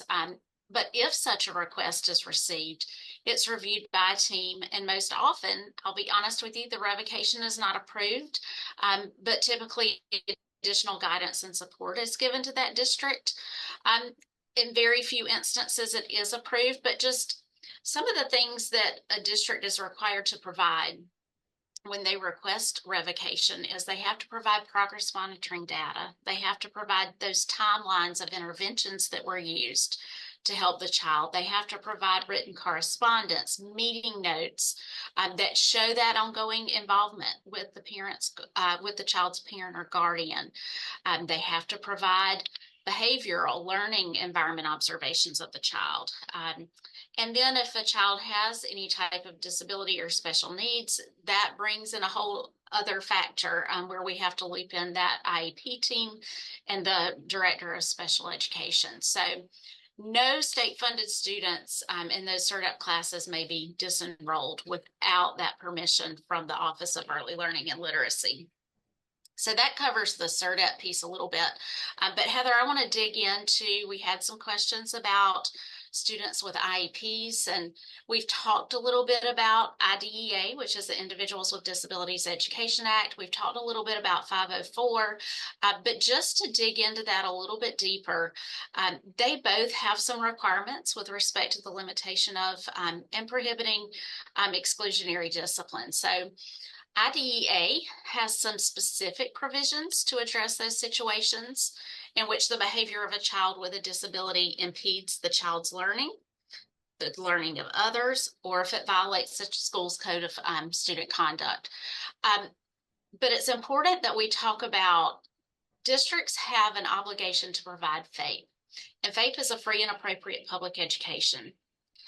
So in the case of a child whose behavior impedes that child's learning or that of others, the IEP team has to have some considerations in place, and it has to be included in the IEP. So one thing that's really important is that we consider that use of positive behavioral interventions and supports. We have to include any other strategies to address that behavior. So some key takeaways that I want to make sure we leave everybody with is that under IDEA, that vehicle for providing FAPE is through an appropriately developed IEP, and that IEP has to be based on the individual needs of the child. IEP teams have to follow certain procedures to ensure that those IEPs meet those individualized needs, including behavioral needs. Also, when a child is initially evaluated or reevaluated, we must assess children in all areas related to the suspected disability. So that includes, if appropriate, that social and emotional status of the child. And again, IEP teams are required to use those positive behavior interventions and supports. Any other strategies for a child with a disability whose behavior impedes their learning. So definitely there are some safeguards in place for students with IEPs. So just wanted to make sure we covered those today. Thanks, Heather. Sherri, we do have a question, and so who offers IEP support to CERDEP students enrolled at a charter school? If a child is enrolled in a charter school, then that charter school is providing those special education services and supports. But if you have any questions about, you are welcome, Heather, to share my contact information with whoever asked that question. I'd be happy to talk about any individual situations. But again, the charter school should be providing those special education services and supports. And we did have someone ask if we could share contact information for the panel in case there are questions. And so I'll make sure that we share that in a follow up. So Michele, last but certainly not least, childcare. That's probably where our largest population of children birth through 5 are on any given day. And so if you could give your perspective about any policy guidance you guys have set that's specifically related to childcare and exclusionary practices. Yeah, thank you, Heather. This topic certainly is top of mind for DSS, and the Division of Early Care and Education has been for many, many years. And just here recently, I heard of a 1-year-old being expelled, which absolutely made me crazy because they wouldn't listen. So, I mean, it's still, there's so much more we need to do. And it really is something that's top of list for us to figure it out. But early on, we, worked with everybody that really is on this panel, and then some, when the joint policy statement came out in I have 2016, when that joint policy statement came out from the U.S. Department of Health and Human Services and the Department of Education. But then we tried to put down some expectations of the childcare providers to begin to help them to be able to begin to focus on that child's social, emotional, and behavioral health in the context of when they're in that learning environment with the providers. Also encouraging them to put in measures that would limit or eliminate suspension and expulsion. And we also encourage them to, when they set these policies, to ensure that they were prohibiting any kind of discrimination and support the diverse needs of that child that represent the cultural context of the family, looking at the family as a whole and be sure you're considering everything as a whole with that family. Policies that would be consistently implemented and without bias, trying to be sure that they were thinking through those kinds of things. And as an agency, it was up to us to provide access to professional development for the teachers and technical assistance for teachers. So we do what we can to support lots of technical assistance through our contracts with many of you on the panel and probably in the audience. The shared definitions, I think Martha mentioned years ago, all of us that are included on this panel and then some got together around the table to say, what are you doing around this issue? And just to try to look at it as a whole, as a cross-sector team. And that team has recently gotten back together to come up with shared definitions about what out of school suspension looks like, what is in school suspension look like, what is a challenging behavior, trying to make sure that the providers, that we all have common definitions, that we're all looking at it the same way, but to also let the providers know what this means. So they could use these definitions to help build the foundation for their policies that they're going to set. A lot of these definitions have been shared at these state conferences. I know Heather's been a part of that, and Kathy Kovac from our team, but sharing these shared policies that we all came up with and definitions, and also had some town halls and training sessions. Still more to be done on that, but a good start there. One other thing, I think our director, Michael Leach, also took these shared definitions that we all came up with to the Early Childhood Advisory Council to make sure they were aware that we're all working together and that there are some shared common definitions. ABC quality standards also help to try to provide some guidance around this issue.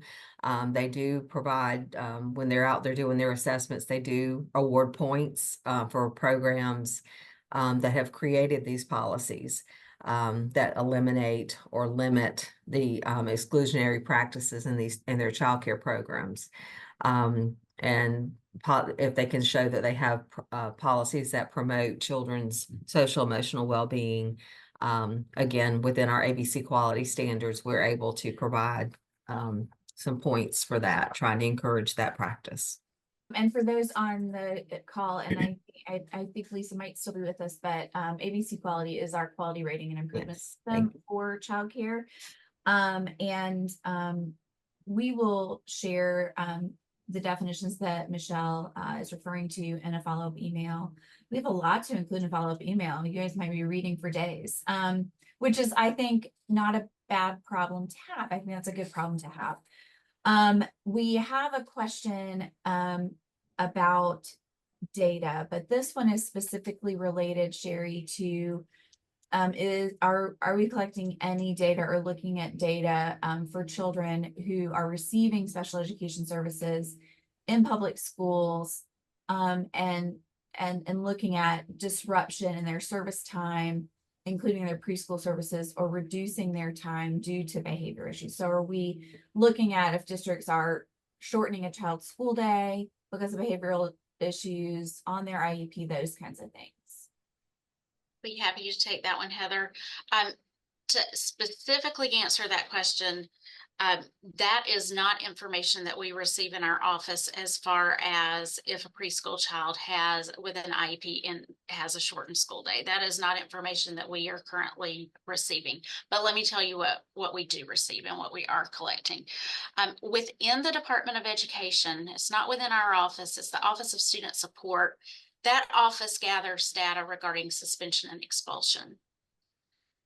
What we're required to do is every state is required to complete and submit a state performance plan, an annual performance report that shows how we as a state are meeting those requirements of IDEA. And one of those indicators that we're required to report on is suspension and expulsion for children with IEPs. And that is specifically children with IEPs in K through 12. That's not covering our preschoolers. But specifically for that report, we are looking at the percent of districts that have a significant discrepancy in the rate of suspensions and expulsions of greater than 10 days in a school year for children who have IEPs. As well as, and we talked about this a little bit today, those that have a significant discrepancy by race or ethnicity, as well as those that have policies, procedures, or practices that contribute to that discrepancy. But that is, our office works with that Office of Student Support to gather that data annually. And then at the state level, we have a process where districts are given determinations, and districts who are identified as needing assistance, who choose to focus on that behavior, exclusionary discipline practices, they are then provided with some systems level support by BASC, which is the Behavior Alliance of South Carolina, and or SCIPI, South Carolina Partnerships for Inclusion. Those are two of our technical assistance centers that are supported by the Office of Special Education Services, and they're our boots on the ground to provide assistance to districts. So I know I gave you the short answer and then I kind of gave you the longer answer too. But right now, what we're required to report as a state is K through 12 data. So we have a little bit of a question. Is it typical for a preschooler to have an IEP? And not, we have, so Sherri, we have usually 6,000 or so children, preschool children with IEPs a year. We do, and we're actually up to, it's over 7,000 for our last child count. Wonderful. Yeah. So we're identifying kids who need additional support, I think, better. We had a dip in identification during the pandemic, but we're growing. That also is indicative that the number of infants and toddlers who have IFSPs has increased, and they're running around 10,000 or so at any given moment, because kids come in and out of that throughout the first 3 years. So that is a certain segment. I can't remember the percentage of the population of young children that might be in preschool that is, but that is just one segment. So there are children who are experiencing some challenging behaviors that do not have disabilities. They would not be identified as a child with a disability. And so that's why it's really important for us to, there are protections for kids with disabilities, but we also need to think about what overall the population of children that we have need from us and what their families need from us. We sort of, I'm going to make up a segue. I think we did have a little bit of a segue, but into the next question. The next question is about data. And I asked you guys all to kind of prepare an answer for whether or not your agency or entity has a process for gathering data related to the use of exclusionary practices and kind of what that looks like in practice. Sherri, you started to talk about what the department collects. The preschool data that goes to the Office of Civil Rights, and the preschool data that was analyzed by the Joint Citizens Legislative Committee on Children. That I think comes from the same office that looks at. That's right. That all comes K-12. from the Office of Student Support. Correct. And the schools report that district to federal government. It doesn't funnel through the State Department. Isn't that correct for Office of Civil Rights data? That I am not positive the answer to that. I do know that the data that we receive comes directly from Power School, which is the program that districts use for lots and lots of things. But one of the things that they enter is that suspension expulsion data. I know we get that data from Power School, and that's how our office ultimately gets the data. But as far as what goes to the Office of Civil Rights, I am not sure how they receive that. But that is not a report from the state too. Right. Yeah. Martha, does First Steps have a process for data collection around this issue? We do, and Sherri did share the acronym for CERDEP. We are the co-administrator of that CERDEP program in our state of South Carolina. We do support families in private childcare, licensed childcare, in nonprofit independent schools, in charter schools as well, so in a wide variety of settings. And we do use those. So parents, when they are funded for this program, those schools do not have the authority to unfund those children, which is, I guess, a nicer way to say to expel them.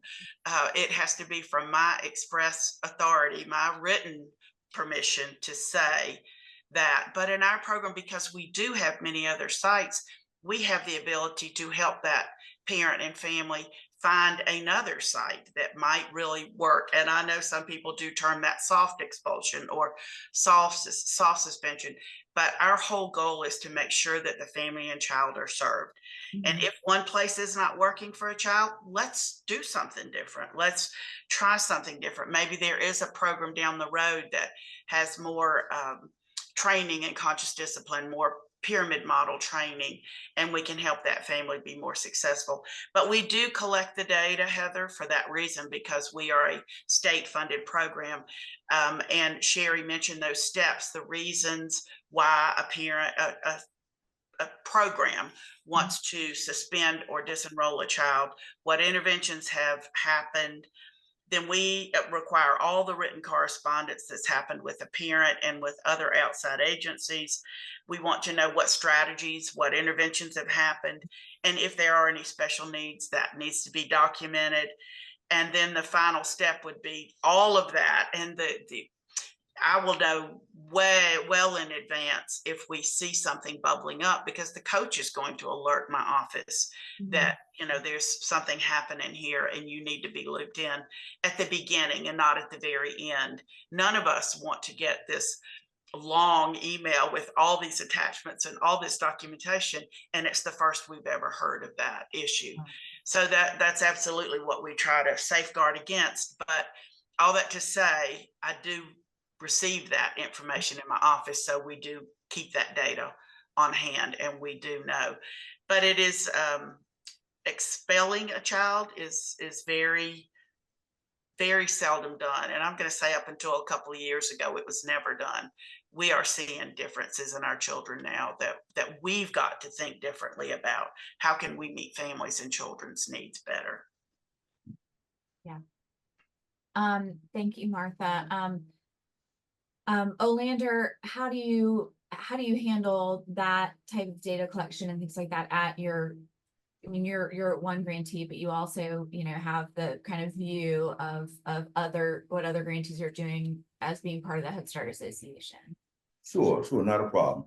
Well, one of the things that we're mandated to do in Head Start is 10% of our funded enrollment have to be children with disabilities.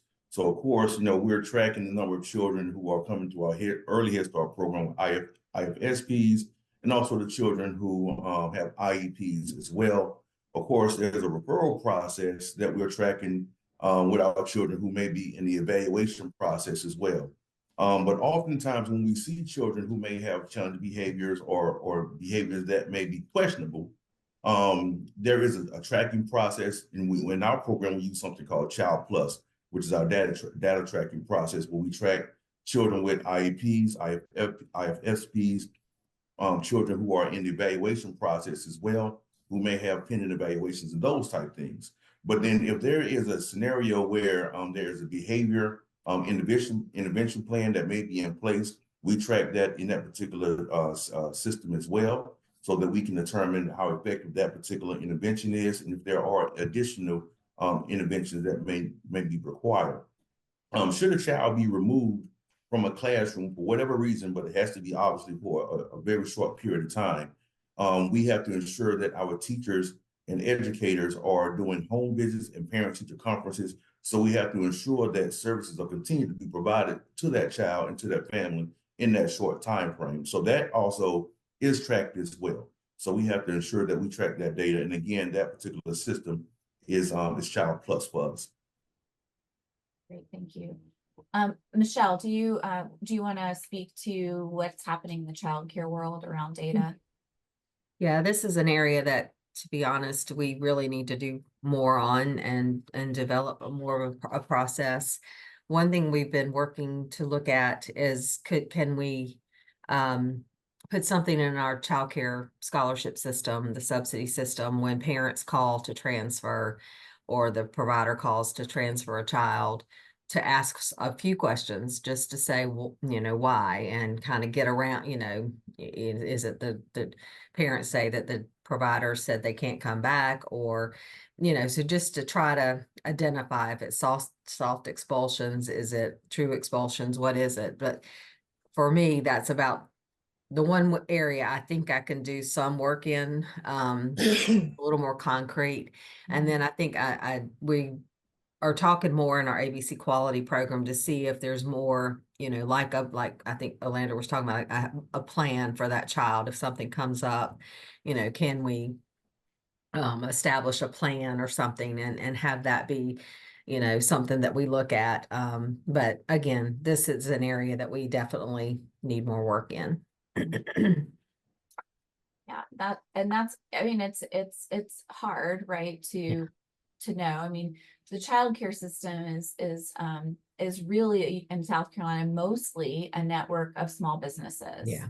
Yeah. And we do have some corporate childcare in South Carolina, but most of our childcare really are small businesses. And so, how can we interact in a positive way to support, to get the data we need, as Dr. Fox was saying, to get the data we need to provide support, not to punish or sanction or any of those things, but really just to understand where we're needed the most, where we can do the most good to support children and families and providers in those areas. Yeah.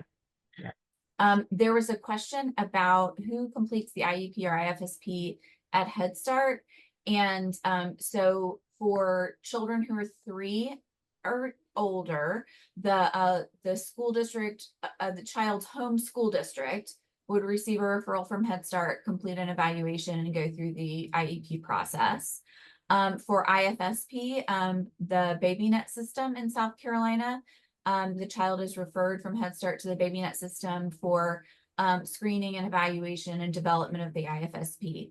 I will say, in a perfect world, and I know that we're working on this is kind of a microcosm of what Dr. Fox was talking about with community level supports and engagement. So how that really would look beautiful is to make sure then that the Head Start teacher or someone at the Head Start Center is part of the IEP development process or the IFSP development process as part of the team that spends a great deal of time with the child. IEPs and IFSPs are not developed by one person. They're developed by a team that includes their parent first and foremost, people from who will be providing the services, hopefully someone who knows about the evaluation process that was conducted, so that that team can then come up with a good plan for what happens next. And then that team also determines a placement for that child. And if it's a Head Start referral, hopefully the child remains in a Head Start and receives their services and supports with a partnership between the district and the Head Start Center. I keep saying in a perfect world because there is sometimes a difference between what is and what ought to be. And I think sometimes the difference is a difference in resources, right? So we're seeing more and more children eligible for services, which is wonderful. That also means we need to build our workforce and have people to be able to do those things. Louise, do you want to, we have a couple more questions, but do you want to talk a little bit about data related to suspension expulsion with maybe your consultation program? No, that's not something we would collect as far as suspension and expulsions. Mm-hmm. There's a lot of data we do collect around families, but that's not one of the things. That's not the one thing. Well, and I think that too brings us back to this focus on community-wide supports, right? And thinking about what's the best way, or what's the best way or place to collect data so that we can target our supports and services where they're needed. And I worry most about, I don't worry about programs that know what their resources are. I worry most about programs that don't know what their resources are. And how do we make sure that everybody in our system is aware of what we have available already, and then hear from them about what they feel like they need to be successful and to feel, as Dr. Fox said, more confident and competent in serving and supporting children and families. A question about First Steps 4K. So do private childcare centers with First Steps 4K programs have to follow the state's 4K regulations and guidelines for handling behavior and expelling children, or are they allowed to follow their own regulations? So I'm wondering if this is about, is there a difference between the 4K classroom in a childcare program and all the other classrooms in the childcare program? So that's a Michele and a Martha question. Yeah, we do that jointly, and the State Department. So We we are all partners in that. My answer to that would be yes, they will follow our rules because they have a contracted agreement with us to be a CERDEP provider. So they fall under that, all those behavior guidelines that are First Steps 4K and State Department. Our policies and our guidelines, that would be a yes. They would follow our guidelines and policies as a contracted provider of CERDEP services. Is it just in that classroom? Just in that classroom, and really just for those students. We do have some classrooms that are blended, so we might not be paying the tuition for those classrooms. They might be full paying students. They would not be covered under that policy or guidelines. It would only be the students that we fund. So you're right, Michele. Yeah. So we have a question. So child development is in public school systems. Would the group be under the purview for IEP? So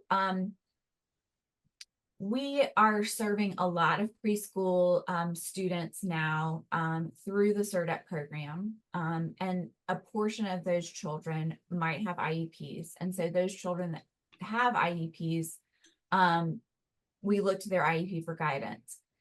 The IEP team determines the placement, right? And so where the placement is where the child receives their services. And for an IEP, they're required to provide their services in what's called the least restrictive environment. And so that has been defined as the general education setting. And for young children, we didn't always have access to general education settings. I'm coming back to community, friends, but so some children with IEPs might be placed in a CERDEP 4K classroom.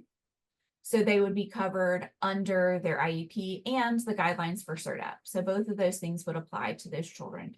There are children that might have an IEP that are placed in a child care program. So they receive their services in a child care program. And so they would be covered under their IEP in that circumstance. And same with Head Start. So Head Start performance standards would cover that child, right? And their IEP would also cover that child in those circumstances. So we have this just tells us we have lots of places where little kids go to receive their supports and services. And there are one of the things that makes some of this work challenging is that there are varying requirements and policies that programs and providers have to keep in mind when they're supporting children.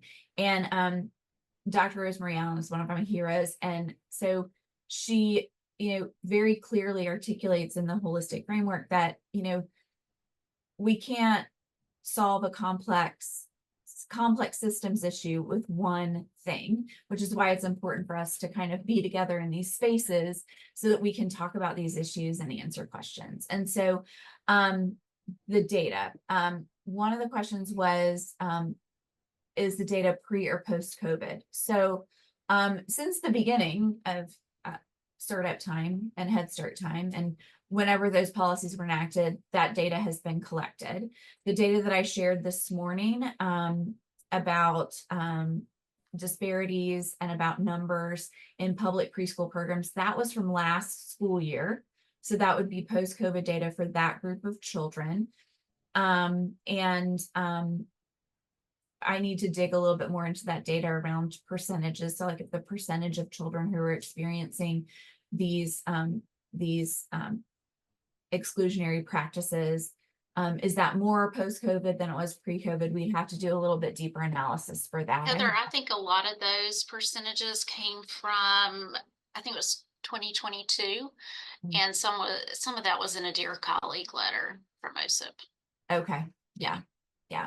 So, so we have, lots of slices of data, but we don't have, I don't think we have cohesive data around the birth to 5 population as a whole, and their experiences related to this. And so I think that's part of us kind of working together. Oh, Crystal, this is an easy one. Will we have access to the recorded session? Yes. That was easy. Okay. So our next question for our panel. So we've talked about the issue, we've talked about the data, we've talked about some policy. What are some of the supports that you have in place for your particular sector to prevent the use of exclusionary practices in the programs your agency or entity serves? And I'm going to start with Michele this time, randomly. This is an area that I'm super proud of. I know probably what was 8 or I don't know, gosh, it's been a while back. There were people that wanted us to tell childcare providers you couldn't expel kids. And we, at that time, there was very, very, very little resources to help them. I'm like, I certainly cannot do that. But today, and in the last several years, there has been some really great things that have been developed. We support a good bit of this, whether it came about as a part of PDG, Preschool Development Grant, or we were already doing it maybe with our childcare development funding. Some of the preschool development grants has ended, and we have now sustained a lot of this work with CCDF funding. So, but certainly the pyramid model supports that Heather and her group do with the behavioral specialists has been a huge part of that. That work. We have the infant and early childhood mental health consultants out of the PAIR group from SCEMA, and we have even as a part of the infant and toddler specialist, as a part of the South Carolina program for infants and toddlers, they're also a resource that can certainly help providers when they have infants and toddlers that maybe, again, that's kind of some preventive work that would help keep from getting to the point of kids being expelled. And certainly inclusion and a lot of those entities provide the technical assistance to these providers to help them implement the policies appropriately. I know inclusion also, if you're a part of ABC Quality or Quality Rating Improvement System, they'll also provide, inclusion will provide the technical assistance to programs that are wanting to implement policies to prevent suspension, expulsion, to help ensure that they're doing it in the right way, just to help them through that process. So that's been very helpful. Another part of this is Be Well, Care Well, which is another program that we support, which is the well-being of the teachers, kind of like Dr. Fox was talking about earlier. We're super proud of that program in our state. It's very helpful for helping ensure that the teachers have are feeling good and are being cared for, so that they can better care for the children, which I think certainly can help eliminate some of these exclusionary practices. We also, have tried to work to have a central point of contact through Help Me Grow that providers could come to, and then get kind of a triage system to get to the inclusion or the behavioral specialist or the SCEMA group, and just try to work through a triage system of supports. Something though that is top of my mind is absolutely making sure that these providers have at their fingertips, whether it's some quick reference guide of what do I do when I need help. But certainly I want to be more preventive, and let's try not to get there. So professional development, and there's something we put into the new PDG preschool development grant application around some more professional development that I'm excited about. And if we don't get that award because it's super competitive, I really hope that I can use some CCDF funding to do it. Don't want to talk about it a whole lot right now, but it's more of professional development, just ensuring that incentivizing the providers, childcare providers, to take the training, just to make sure that they hear it, they know it, they have some strategies to work with to try to be more in a preventive mode of all of this. So that's where we are. Lots of good work going on. There's a lot of good work. And you mentioned the Child Development Fund. The Child Care Development Fund almost wholly supports our child care system in South Carolina. So that is the pot of funding where child care scholarships come from, where all of the professional development training and coaching and consultation funds. It manages our entire professional development system for childcare. And so that's a really critical source of funding for South Carolina to make sure that we can continue to do these things. And it has been a real commitment. I know firsthand it's been a real commitment from the Division of Early Care and Education to just ensure that childcare providers have what they need to be successful, whether that's training, professional development, a grant or something for some of the rescue funds that have come through the state. So we have a platform to build from, right? And so when we're looking at our state agencies and entities, there's federal funding, and then there's state funding, and then in some cases there's private funding or foundation funding or special grants or things like that that kind of come through to keep all of this going.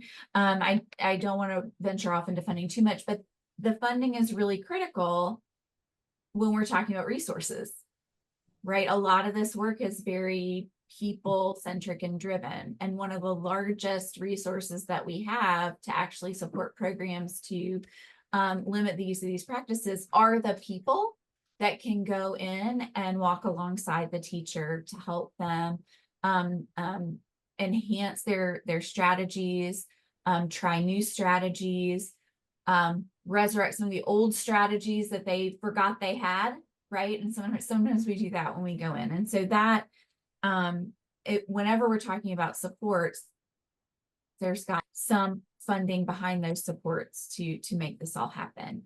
Olandor, can you tell us a little bit about the supports that Head Start has in place to prevent exclusionary practices? Sure. Well, I think Michele hit on one of the primary nails on the head, so to speak, is professional development. You know, one of the things that we ensure is that the teachers and all staff actually receive training and conscious discipline and know how to properly execute that and those type things as well. But one other thing that we also looked at is we realized that this is not an individual entity's issue. You know, we want to look at this thing from a universal standpoint.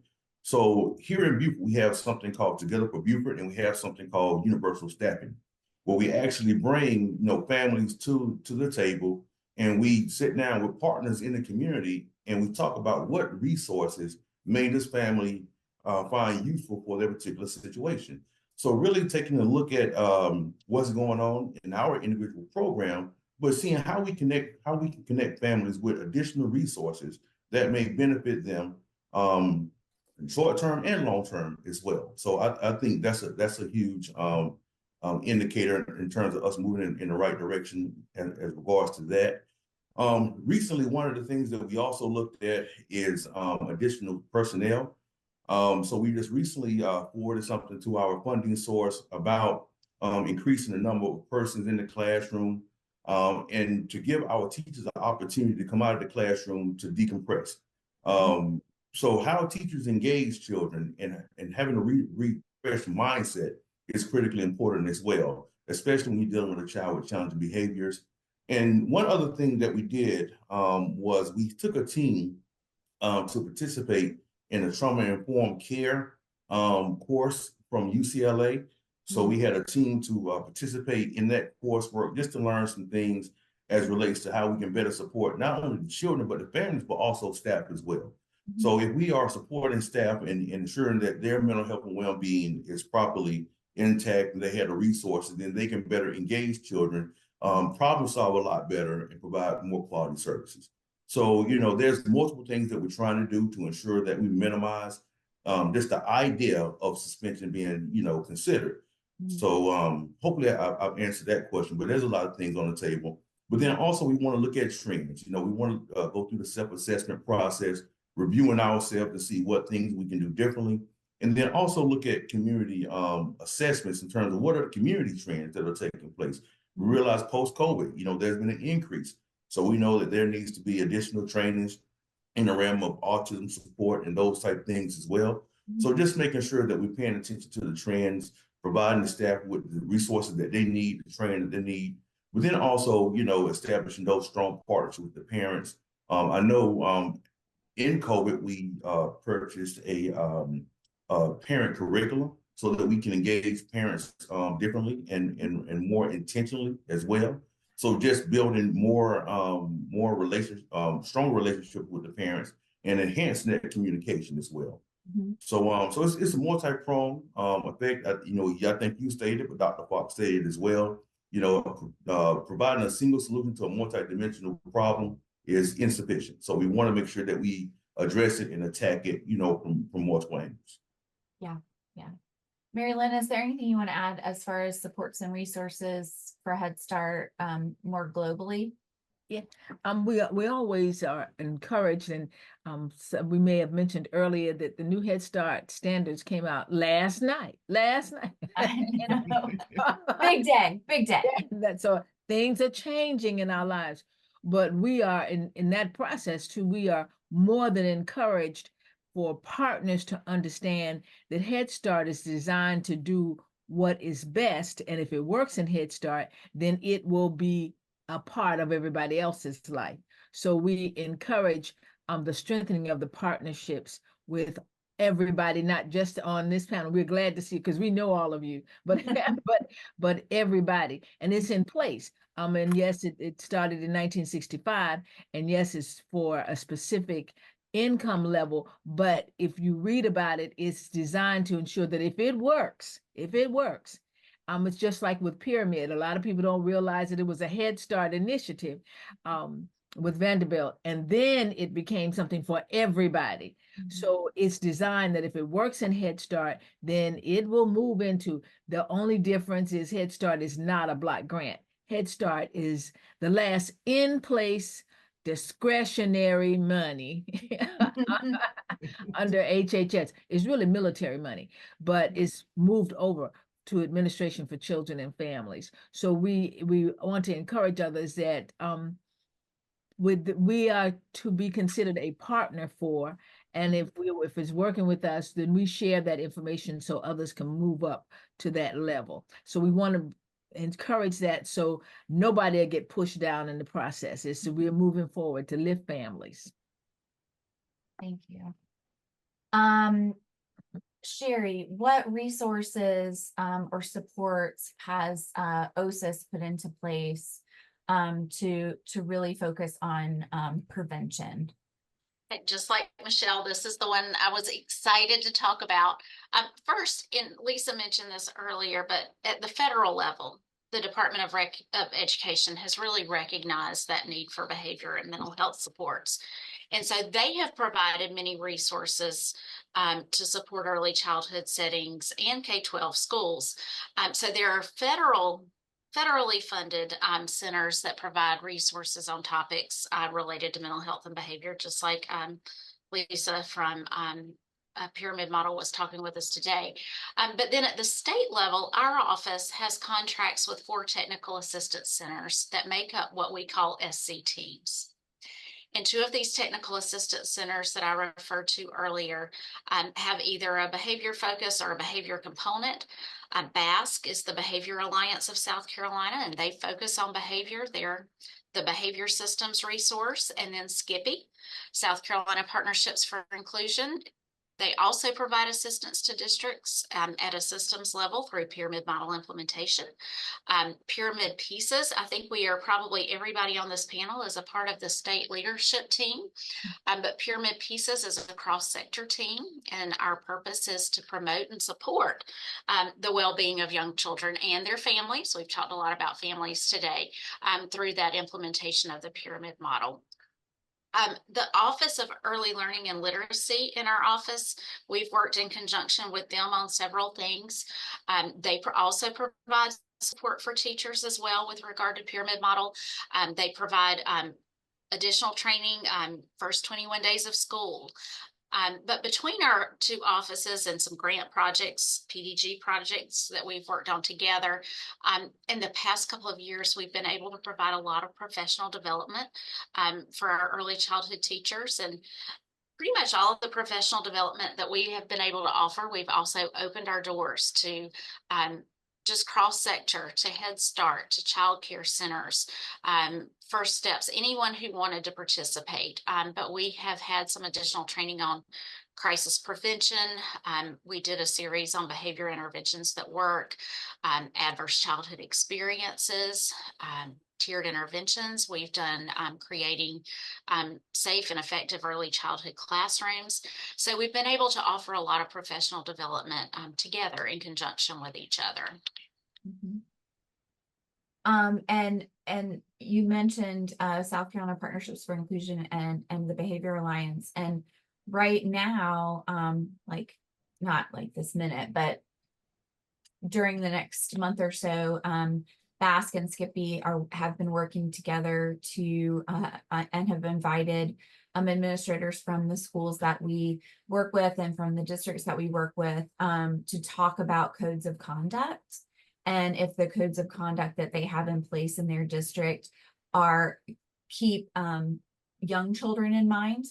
And so if a code of conduct for a district is sort of the exact same for a 4-year-old and a 12th grader, there's a difference between a 4-year-old clearing the shelves in the classroom and a 12-year-old or 12th grader clearing the shelves in the classroom. And so what do those codes of conduct look like for young children? And do we need to consider what is developmentally appropriate behavior for our young children? You know, some of our 4-year-olds have, you know, never set foot in any kind of a group care situation, right? And so those first 21 days, which I love that series from OEL, that first 21 days is like, what does it even mean to come to school?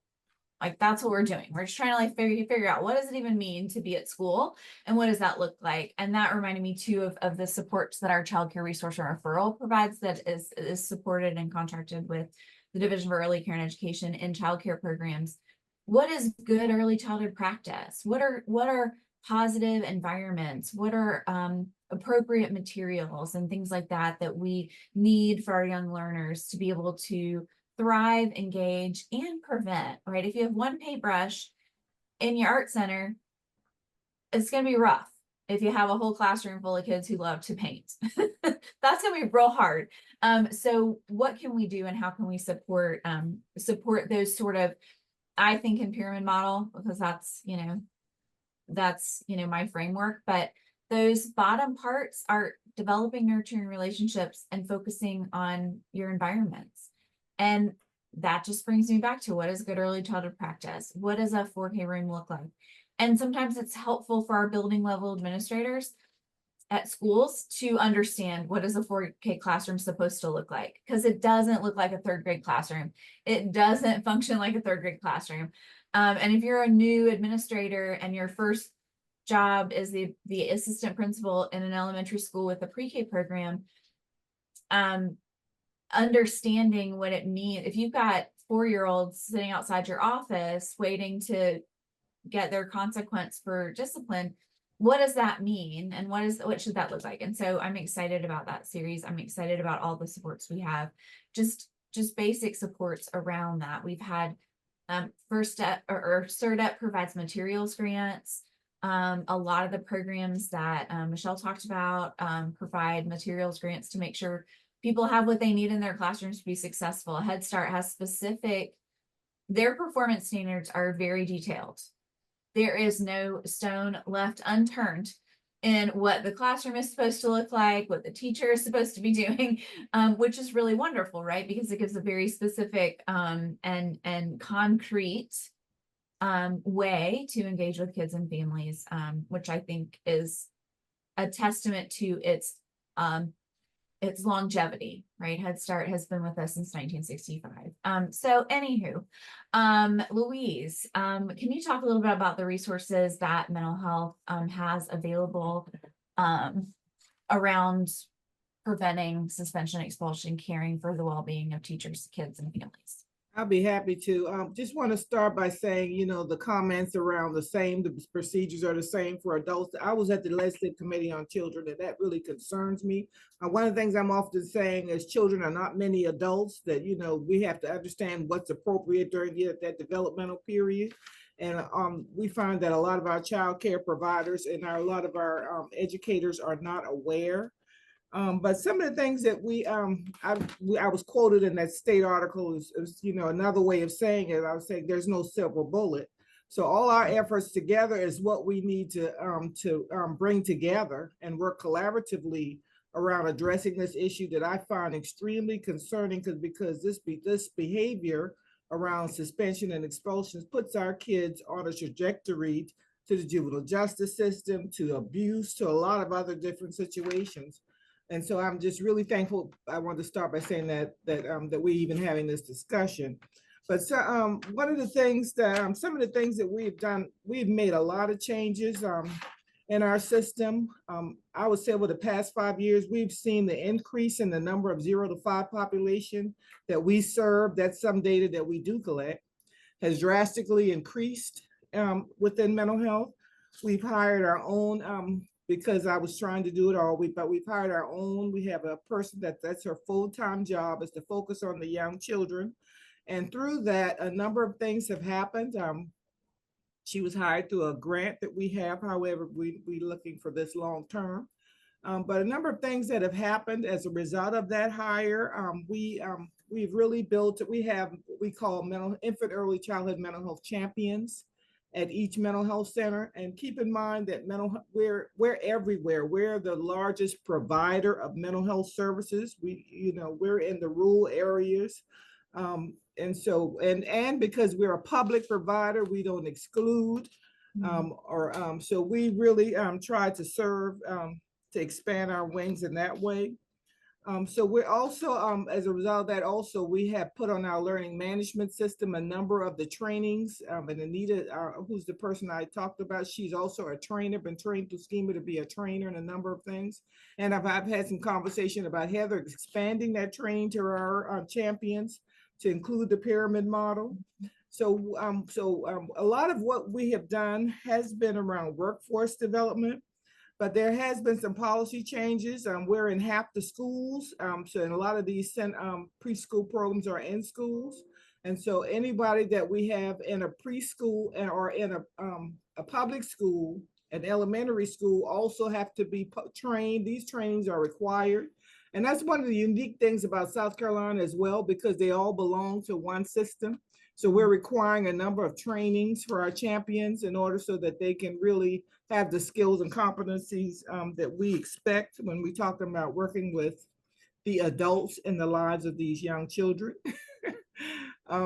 as well as being able to address biases in a professional manner when you're working with people in these early childhood environments. Because that's what we've seen a lot of as far as people not understanding what's going on, and not really seeing that they're targeting certain children, because we see a lot of repetitive suspensions. Some of the things that I have questions about that we will really need to clarify. So when they say they're suspending a child for a short period of time, I think we need to put a time on that. And that need to be consistent, because what is short term for me might not be a short term for this 3-year-old. So so we need to make sure that we put time limits. We need to provide guidance in those areas as far as what that looks like for children. What we're trying to do also that I'm most excited about, I'm going to need all the partners here on the screen and more, is we're really trying to build out more our consultation model. and provide more of a regional approach to that. To make sure that we can meet the needs. There are too many people that don't have it available, and to see how we can, I'm looking maybe through a grant or something, how we can build in a warm line so people can call in as well, so that we can make sure that someone can receive some support timely.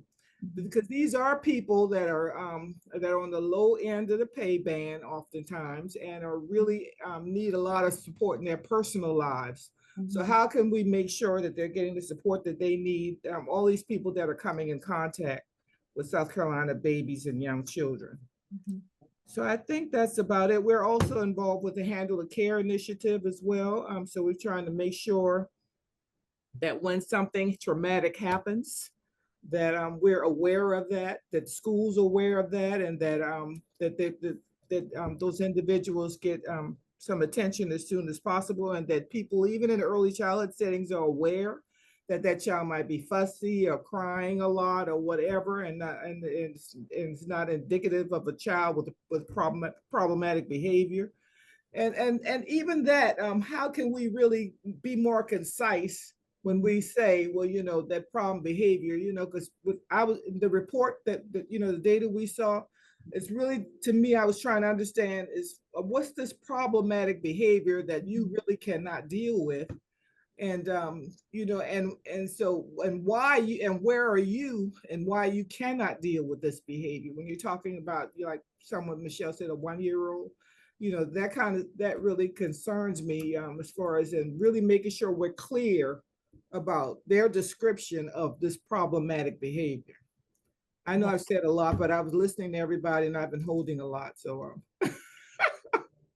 No, I am right there with you. I mean, we as we've built supports, we just then uncover the need for more supports, right? As we've defined terms, now we need to define the definition of the terms that are in the definition, right? right. Make sure that we really understand what's happening, because I think that came up, and I watched the hearing, but it came up in the hearing about timeout.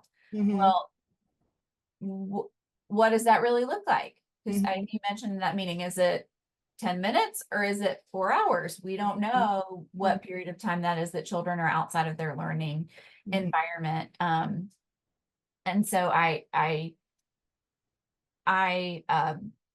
concur with all of those things that you said, that we need to, now focus on being specific about what we mean, and provide guidance around those sorts of things. And Handle with Care is a wonderful program, and that came to South Carolina, I think through preschool development grant work, and they've gotten a grant to continue to sustain that. But if a child has experienced something traumatic at home, the law enforcement and first responders, law enforcement that respond to that experience, if they know about that, they'll then alert the school. They don't tell the school all the details of what happened.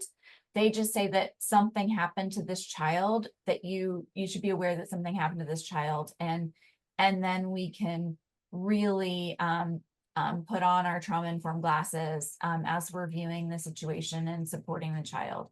And one other thing I wanted to say too is, as far as a strategy, also, it would not hurt if we can have, we started out trying to designate, as a result of the Legislative Committee on Children some time ago, designating schools as trauma-informed schools. And what that means is everyone is trained, from the cooks to the bus drivers, to everyone is trained, so they put on those trauma lens. And when they view children, it helps really, it helps to deal with the biases and everything else that we see that's going on currently. So that's something that I would love to see as an initiative, that every center would be designated as a trauma-informed center, and have a certificate or something that designates that. They're saying that everybody's been trained, and then when new people become available, that that training is provided. Right now, through the Joint Council on Children, we have a team of people that goes in different communities and provide that training. But we're looking at what are some of the next steps. Can we start really designating schools and settings as being trauma informed, because that's definitely needed, especially in South Carolina. I really appreciate what Louise is sharing with us. One thing that came up in the collaboration directors meeting the other day, and we were reviewing it. Because all that we're talking about is really, really important, but it is clearer now that we've gone back a little bit about something, and that's from a higher ed perspective. And I hope that we will further embrace that, where higher ed is more involved, because coming into a classroom and not knowing about what you're going to be doing in that classroom is a challenge. And so we're seeing that we're having a lot of people who have worked hard, who are graduating from institutions of higher learning, but they don't know about special services. So that was a discussion that we may need to revisit that and make that connection with higher ed, so that Exactly. so that if you're a teacher, then you're embracing the child, Yeah. not just what's in that book. Exactly. And across the higher ed system, we're fortunate in South Carolina to have a really connected group of technical schools across the state. So our 2-year technical college system is really, I think, robust, and they're very connected. They're very connected in the early childhood space, right? So their coursework is aligned from institution to institution. And so thinking about how we can, include 2-year and 4-year institution of higher education in this question. I think we're doing some of those things, but I think we're still, the boat's still a little far from the dock on that one, I think. So I think we're working on kind of pulling higher ed in more in this arena around. Also, one of my colleagues includes pyramid model content into her coursework, and she's collected some data from her former students about how they feel about their experiences when they're out, and doing that. And they say that content was some of the most valuable content when they actually went out and started like teaching little kids, like being with little kids, that content was some of the most consequential in their feeling like they knew what they were doing. You never know what it's going to be like until you're standing in your first classroom full of kids. You have all kinds of information, you have great ideas, and you love children, and everything is wonderful. And then a kid walks in very first thing and kicks you in the shin. And you're like, wait a minute, I don't remember talking about this particular situation. And so I think that's really critical. And thank you for bringing that up. Martha, I want to hear about supports that you guys at First Steps 4K and through CERDEP and at OEL are wanting to bring into the equation to support teachers. I just feel so blessed, because as I sat here and listened to everyone, like, we do share resources so well with each other. Another resource that we are blessed with, thanks to our preschool development grant, is our Palmetto Pre-K Jamboree. That is a joint professional development offering that we do twice a year. We host twice a year for all supporters of 4-year-olds in South Carolina. And we are so lucky to be able to have funding to have these incredible presenters. Just this past few weeks ago at our fall jamboree, we had a presenter, Mallory Mabalia from North Carolina. She's with the Fred Rogers Institute. And she reminded all of us that parents are sending us the best children they have. They're not keeping the good ones at home. And I think that's so important to remember. Like, that is their precious little darling. Right. A behavior incident that I read not too long ago began with a child not wanting to come to the rug during circle time. And the teacher was insistent that the child came to the rug. Well, okay, who's causing the problem there?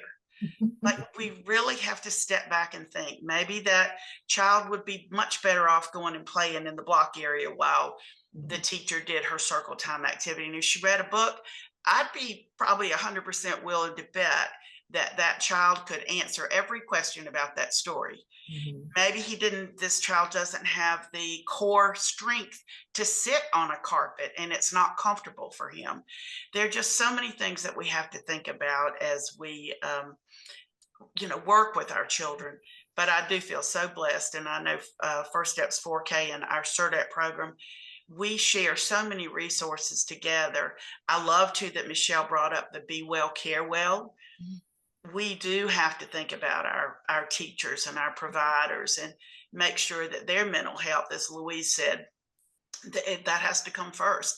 And if they're not, as I talked about brain states a little while ago, if you're not in your executive state, if an adult is in their emotional state, or heavens forbid that they're in their survival state, we hope not, but definitely, we can all get into our emotional state at times when somebody pushes your buttons. And the ability to be able to get back in your executive state and be able to make good decisions and be calm with children and to breathe and to make sure that those techniques, what we can't teach children skills that we don't possess ourselves.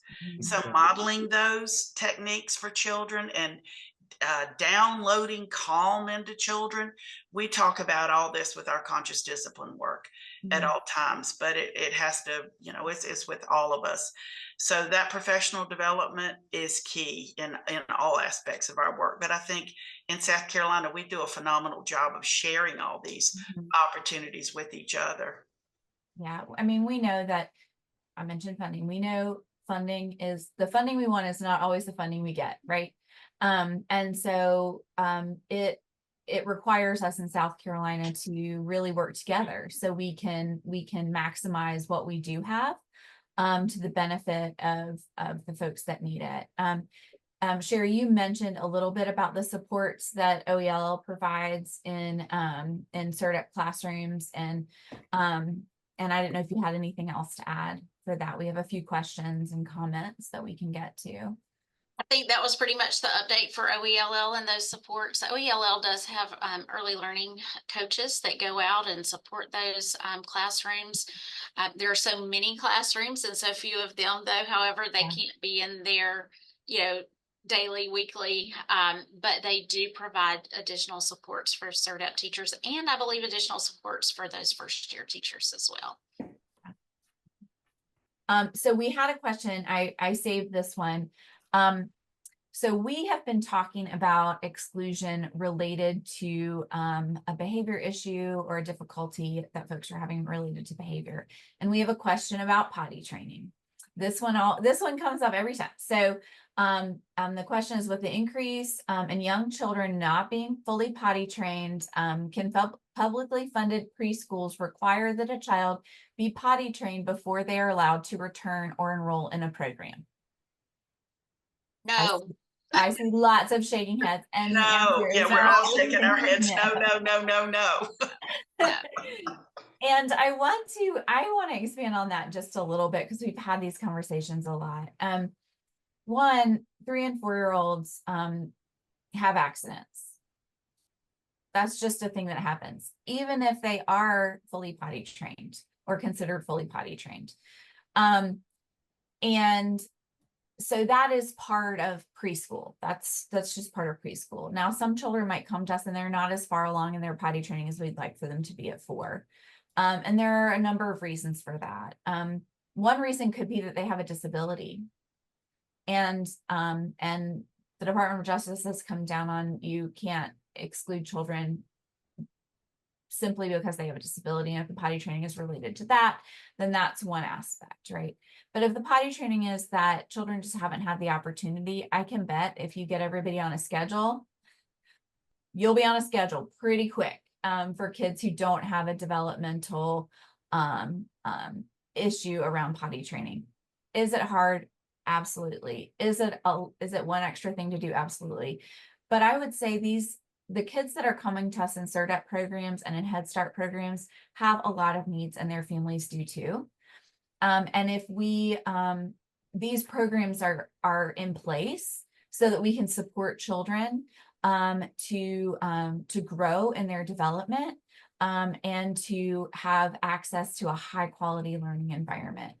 And that's what it is. It's a learning environment, right? And so when we're potty training, we're learning to recognize our body's signals, right? We're learning to recognize what we need in that space. And so the short answer, which Martha and Sherri gave very resoundingly, is a big old no.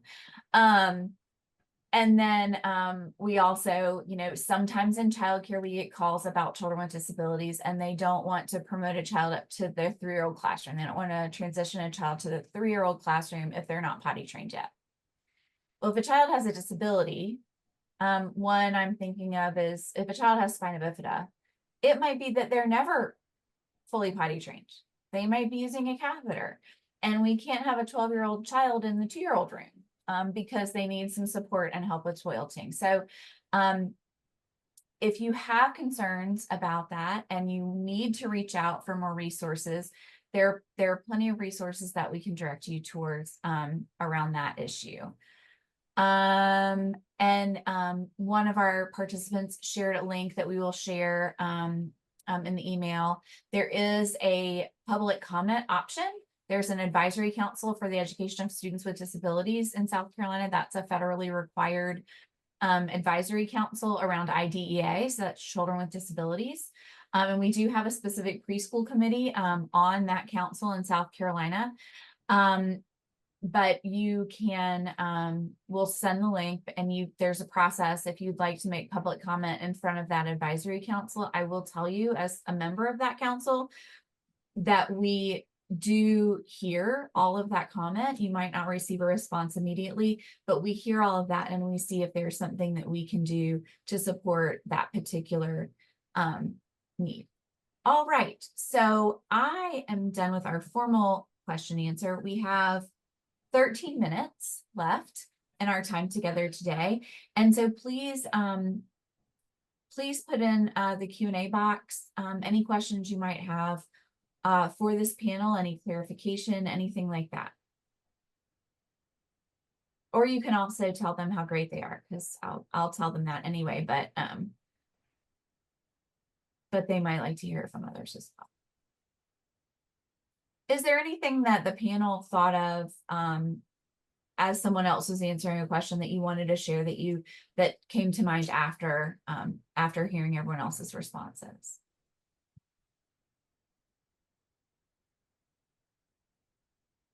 Okay, good. Wait time is like the hardest thing ever, but it's like one of the most important things we can do for our kids, right? Is give them an opportunity to respond, to give them an opportunity to ask a question.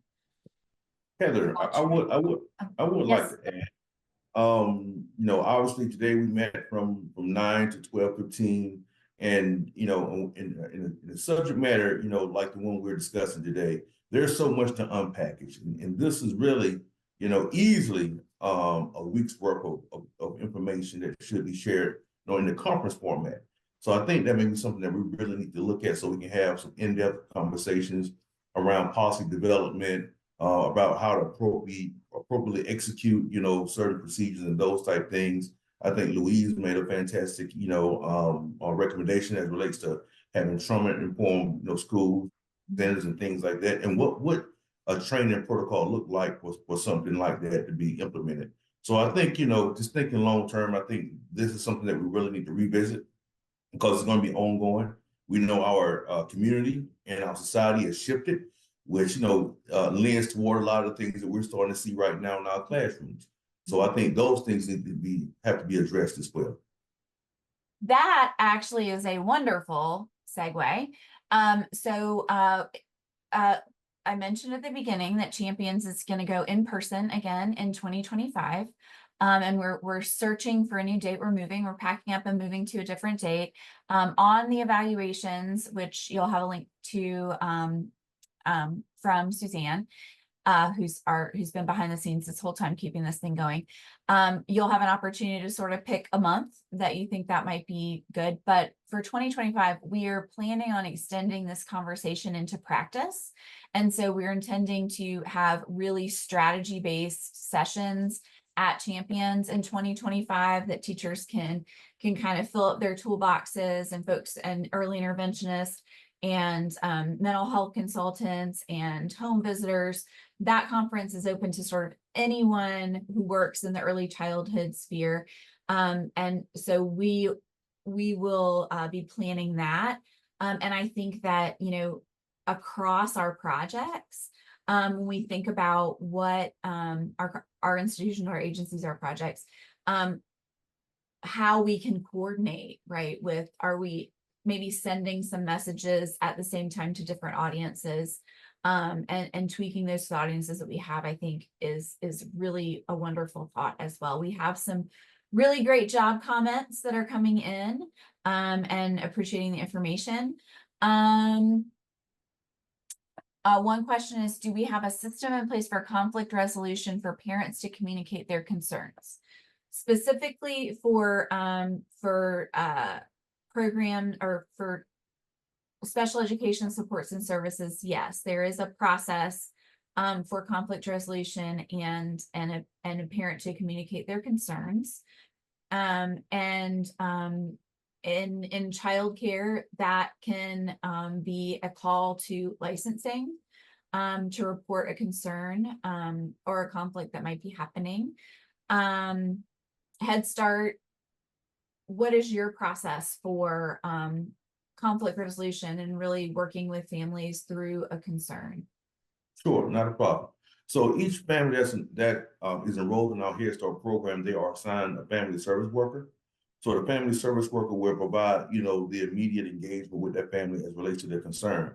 If the concern is beyond the scope of that family service worker, then we include other administrative personnel like the center manager or maybe a content area specialist to be a part of that process, depending upon what the concern is. And then if the concern has not been addressed at that level, then it's escalated to me. And then, of course, I will meet with the family and all parties involved, to see how we can best resolve that matter. So we have a three-pronged approach as relates to conflict resolution with parents. Thank you. And for CERDEP programs, for SIPS 4K, do you have a system in place for families if they have a concern or if a program and a family need to have some support for conflict resolution? Well, we certainly try to have very open door policies, starting with our coaches, we have our managers, and then my office. So we would certainly want to hear firsthand, from families and help anybody work through any issues that they might have. We have one more, like, this is just awesome information. And oh, this is a good nugget for our pyramid model devotees. They're highly considering implementing the pyramid model in their program. That was an anonymous attendee, but that is exciting for me to hear and for us to hear. It really, any of those frameworks that really help us look at supporting just good early childhood practice with kids, that does so much to prevent the need to use challenging behavior to communicate needs, right? And then any of the frameworks that help us to teach children and help them grow in their social emotional development, that is one development of the domain of development that is really critical and is a foundation for everything else, right? So, if we're thinking all of these children are going to grow up, right? They're all going to grow and develop. And Martha said, parents are sending their absolute best to us. And if we can focus on what children are doing that is just awesome and great, because every child does something awesome and great every single day. There's not a day that a child does not do something really awesome or great. If we're focusing on the awesome and the great, and we're noticing and understanding that something is brewing and something is starting to happen that might need some additional support, that's the time, right? Let's get in there and support teachers and folks that are out there working with kids directly, kids and families directly. Let's start early. Once a child has a pretty ingrained behavior that works for them to get their needs met, that's harder, right? Because teacher stress is already way up because they're in this because they want to support children. And if you have a child that has a significant behavior that is challenging to you, that means that you're like, I tried all my stuff. I tried all the things I know how to do, and I don't know what to do next. That's late, right, in the game. Because once everybody's all frustrated and kind of in fight or flight mode, it's hard for everyone. It's hard for the teacher, it's hard for the child, it's hard for the families. And so we are just really fortunate in South Carolina that we have focused on this so much, and that we do have something. We don't have to say, well, I'm sorry, we don't have anything here to help you. We do have some things in place that can help you out there in your work. So one last question, I think, maybe we could do one more, but for multilingual families with concerns, is there a system in place to effectively communicate those concerns and ensure access to language assistance? Michele, do you want to talk about some things that we've done around childcare, and then everybody can kind of add? I think everybody is looking at this issue and concerned about this issue. And so Michele, kick us off with childcare, and then we'll kind of move through this space. Yeah, years ago, we developed a process with our child care resource and referral group and had a dual language learner coach specifically that deals with families that speak multiple languages, but they work with the providers, work with the families to try to make sure that that child care arrangement is successful. We really kind of started it to make sure that those children were ready to go to school when it's time to go to school. So they kind of work through some issues that they're having maybe in the classroom at the child care facility. Again, working with the teachers, working with the families so that it can be a successful.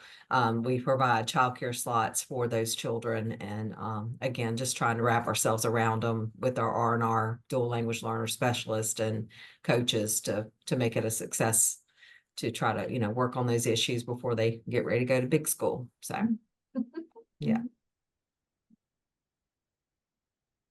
Sherri, do you want to talk about language access and special education services? Sure. As far as special education services, and Heather mentioned this earlier, we do have an avenue for parents who have concerns. We have an ombudsman who will be happy to talk with you and help you with next steps and help with communication between the family and the district. I would first, though, strongly encourage, whether they have an IEP or not, that if it is a child who is in school, that you reach out to their teacher, the administrator at the school, and see if you can get it resolved at a school level, because that helps relationships extremely if you can resolve any concerns at that school level or district level before escalating it to the state level. But again, if it needs to come to us, we do have an ombudsman who would be happy to help parents navigate. How do you help children and families who need language assistance? So, if a family needs language assistance through the IEP process or through the evaluation process. Through the IEP process, we are required to provide an interpreter for any meetings, for documents. So that is certainly, we can meet parents wherever their needs are.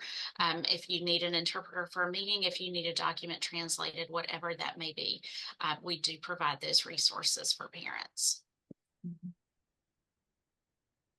Head Start. Yes, ma'am. So very similar to the explanation that Sherri provided. Of course, and I think you indicated this as well, Heather, that the Head Start regulations are very complex and very well written. So we're mandated to ensure that children receive services in their home language. So that means that if we have children who are dual language learners, the classroom is labeled in their home language as well. Of course, during the developmental screening process, we want to make sure that that screening takes place in that child's home language. And then, as Sherri indicated, we're mandated to ensure that there is an interpreter for that family if there are documents or services that are needed for that particular family. But once again, it lends to community-based partnerships. So, we want to ensure that we use our community, the partners that we have who may have personnel who may be bilingual or trilingual, to incorporate them in an MOU so that we can have that partnership and have that lasting connection. So our families are able to be properly communicated with and to. So yes, we have those services in place. Wonderful. Well, we are at time. This has been for me, really, eye-opening. I think I think I know stuff, and I do know some stuff, but I am also reminded of how well we're working together as a state and doing that. For this session, we are providing childcare training credit. We had a question about CEUs, childcare training credit. So if you registered for the webinar and you added your childcare training credit information, we have that, and we'll follow up with you with that as we go.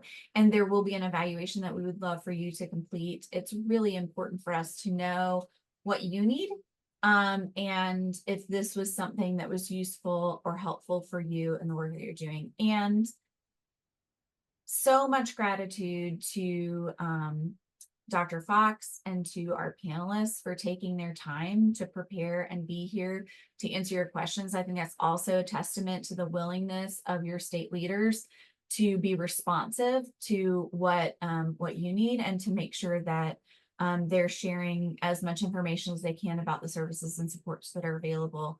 This is a super pressing issue, and it has been and will continue to be. And we can do this, right? We can do this. We can keep our young children in their high quality programs that we've designed just for them, right? All right, well, thank you so much for your day. Thank you to our panelists. Thank you again to Dr. Fox. And if you have any questions about this event, yes, we should say webinar event. I'm losing my words already. It's Friday.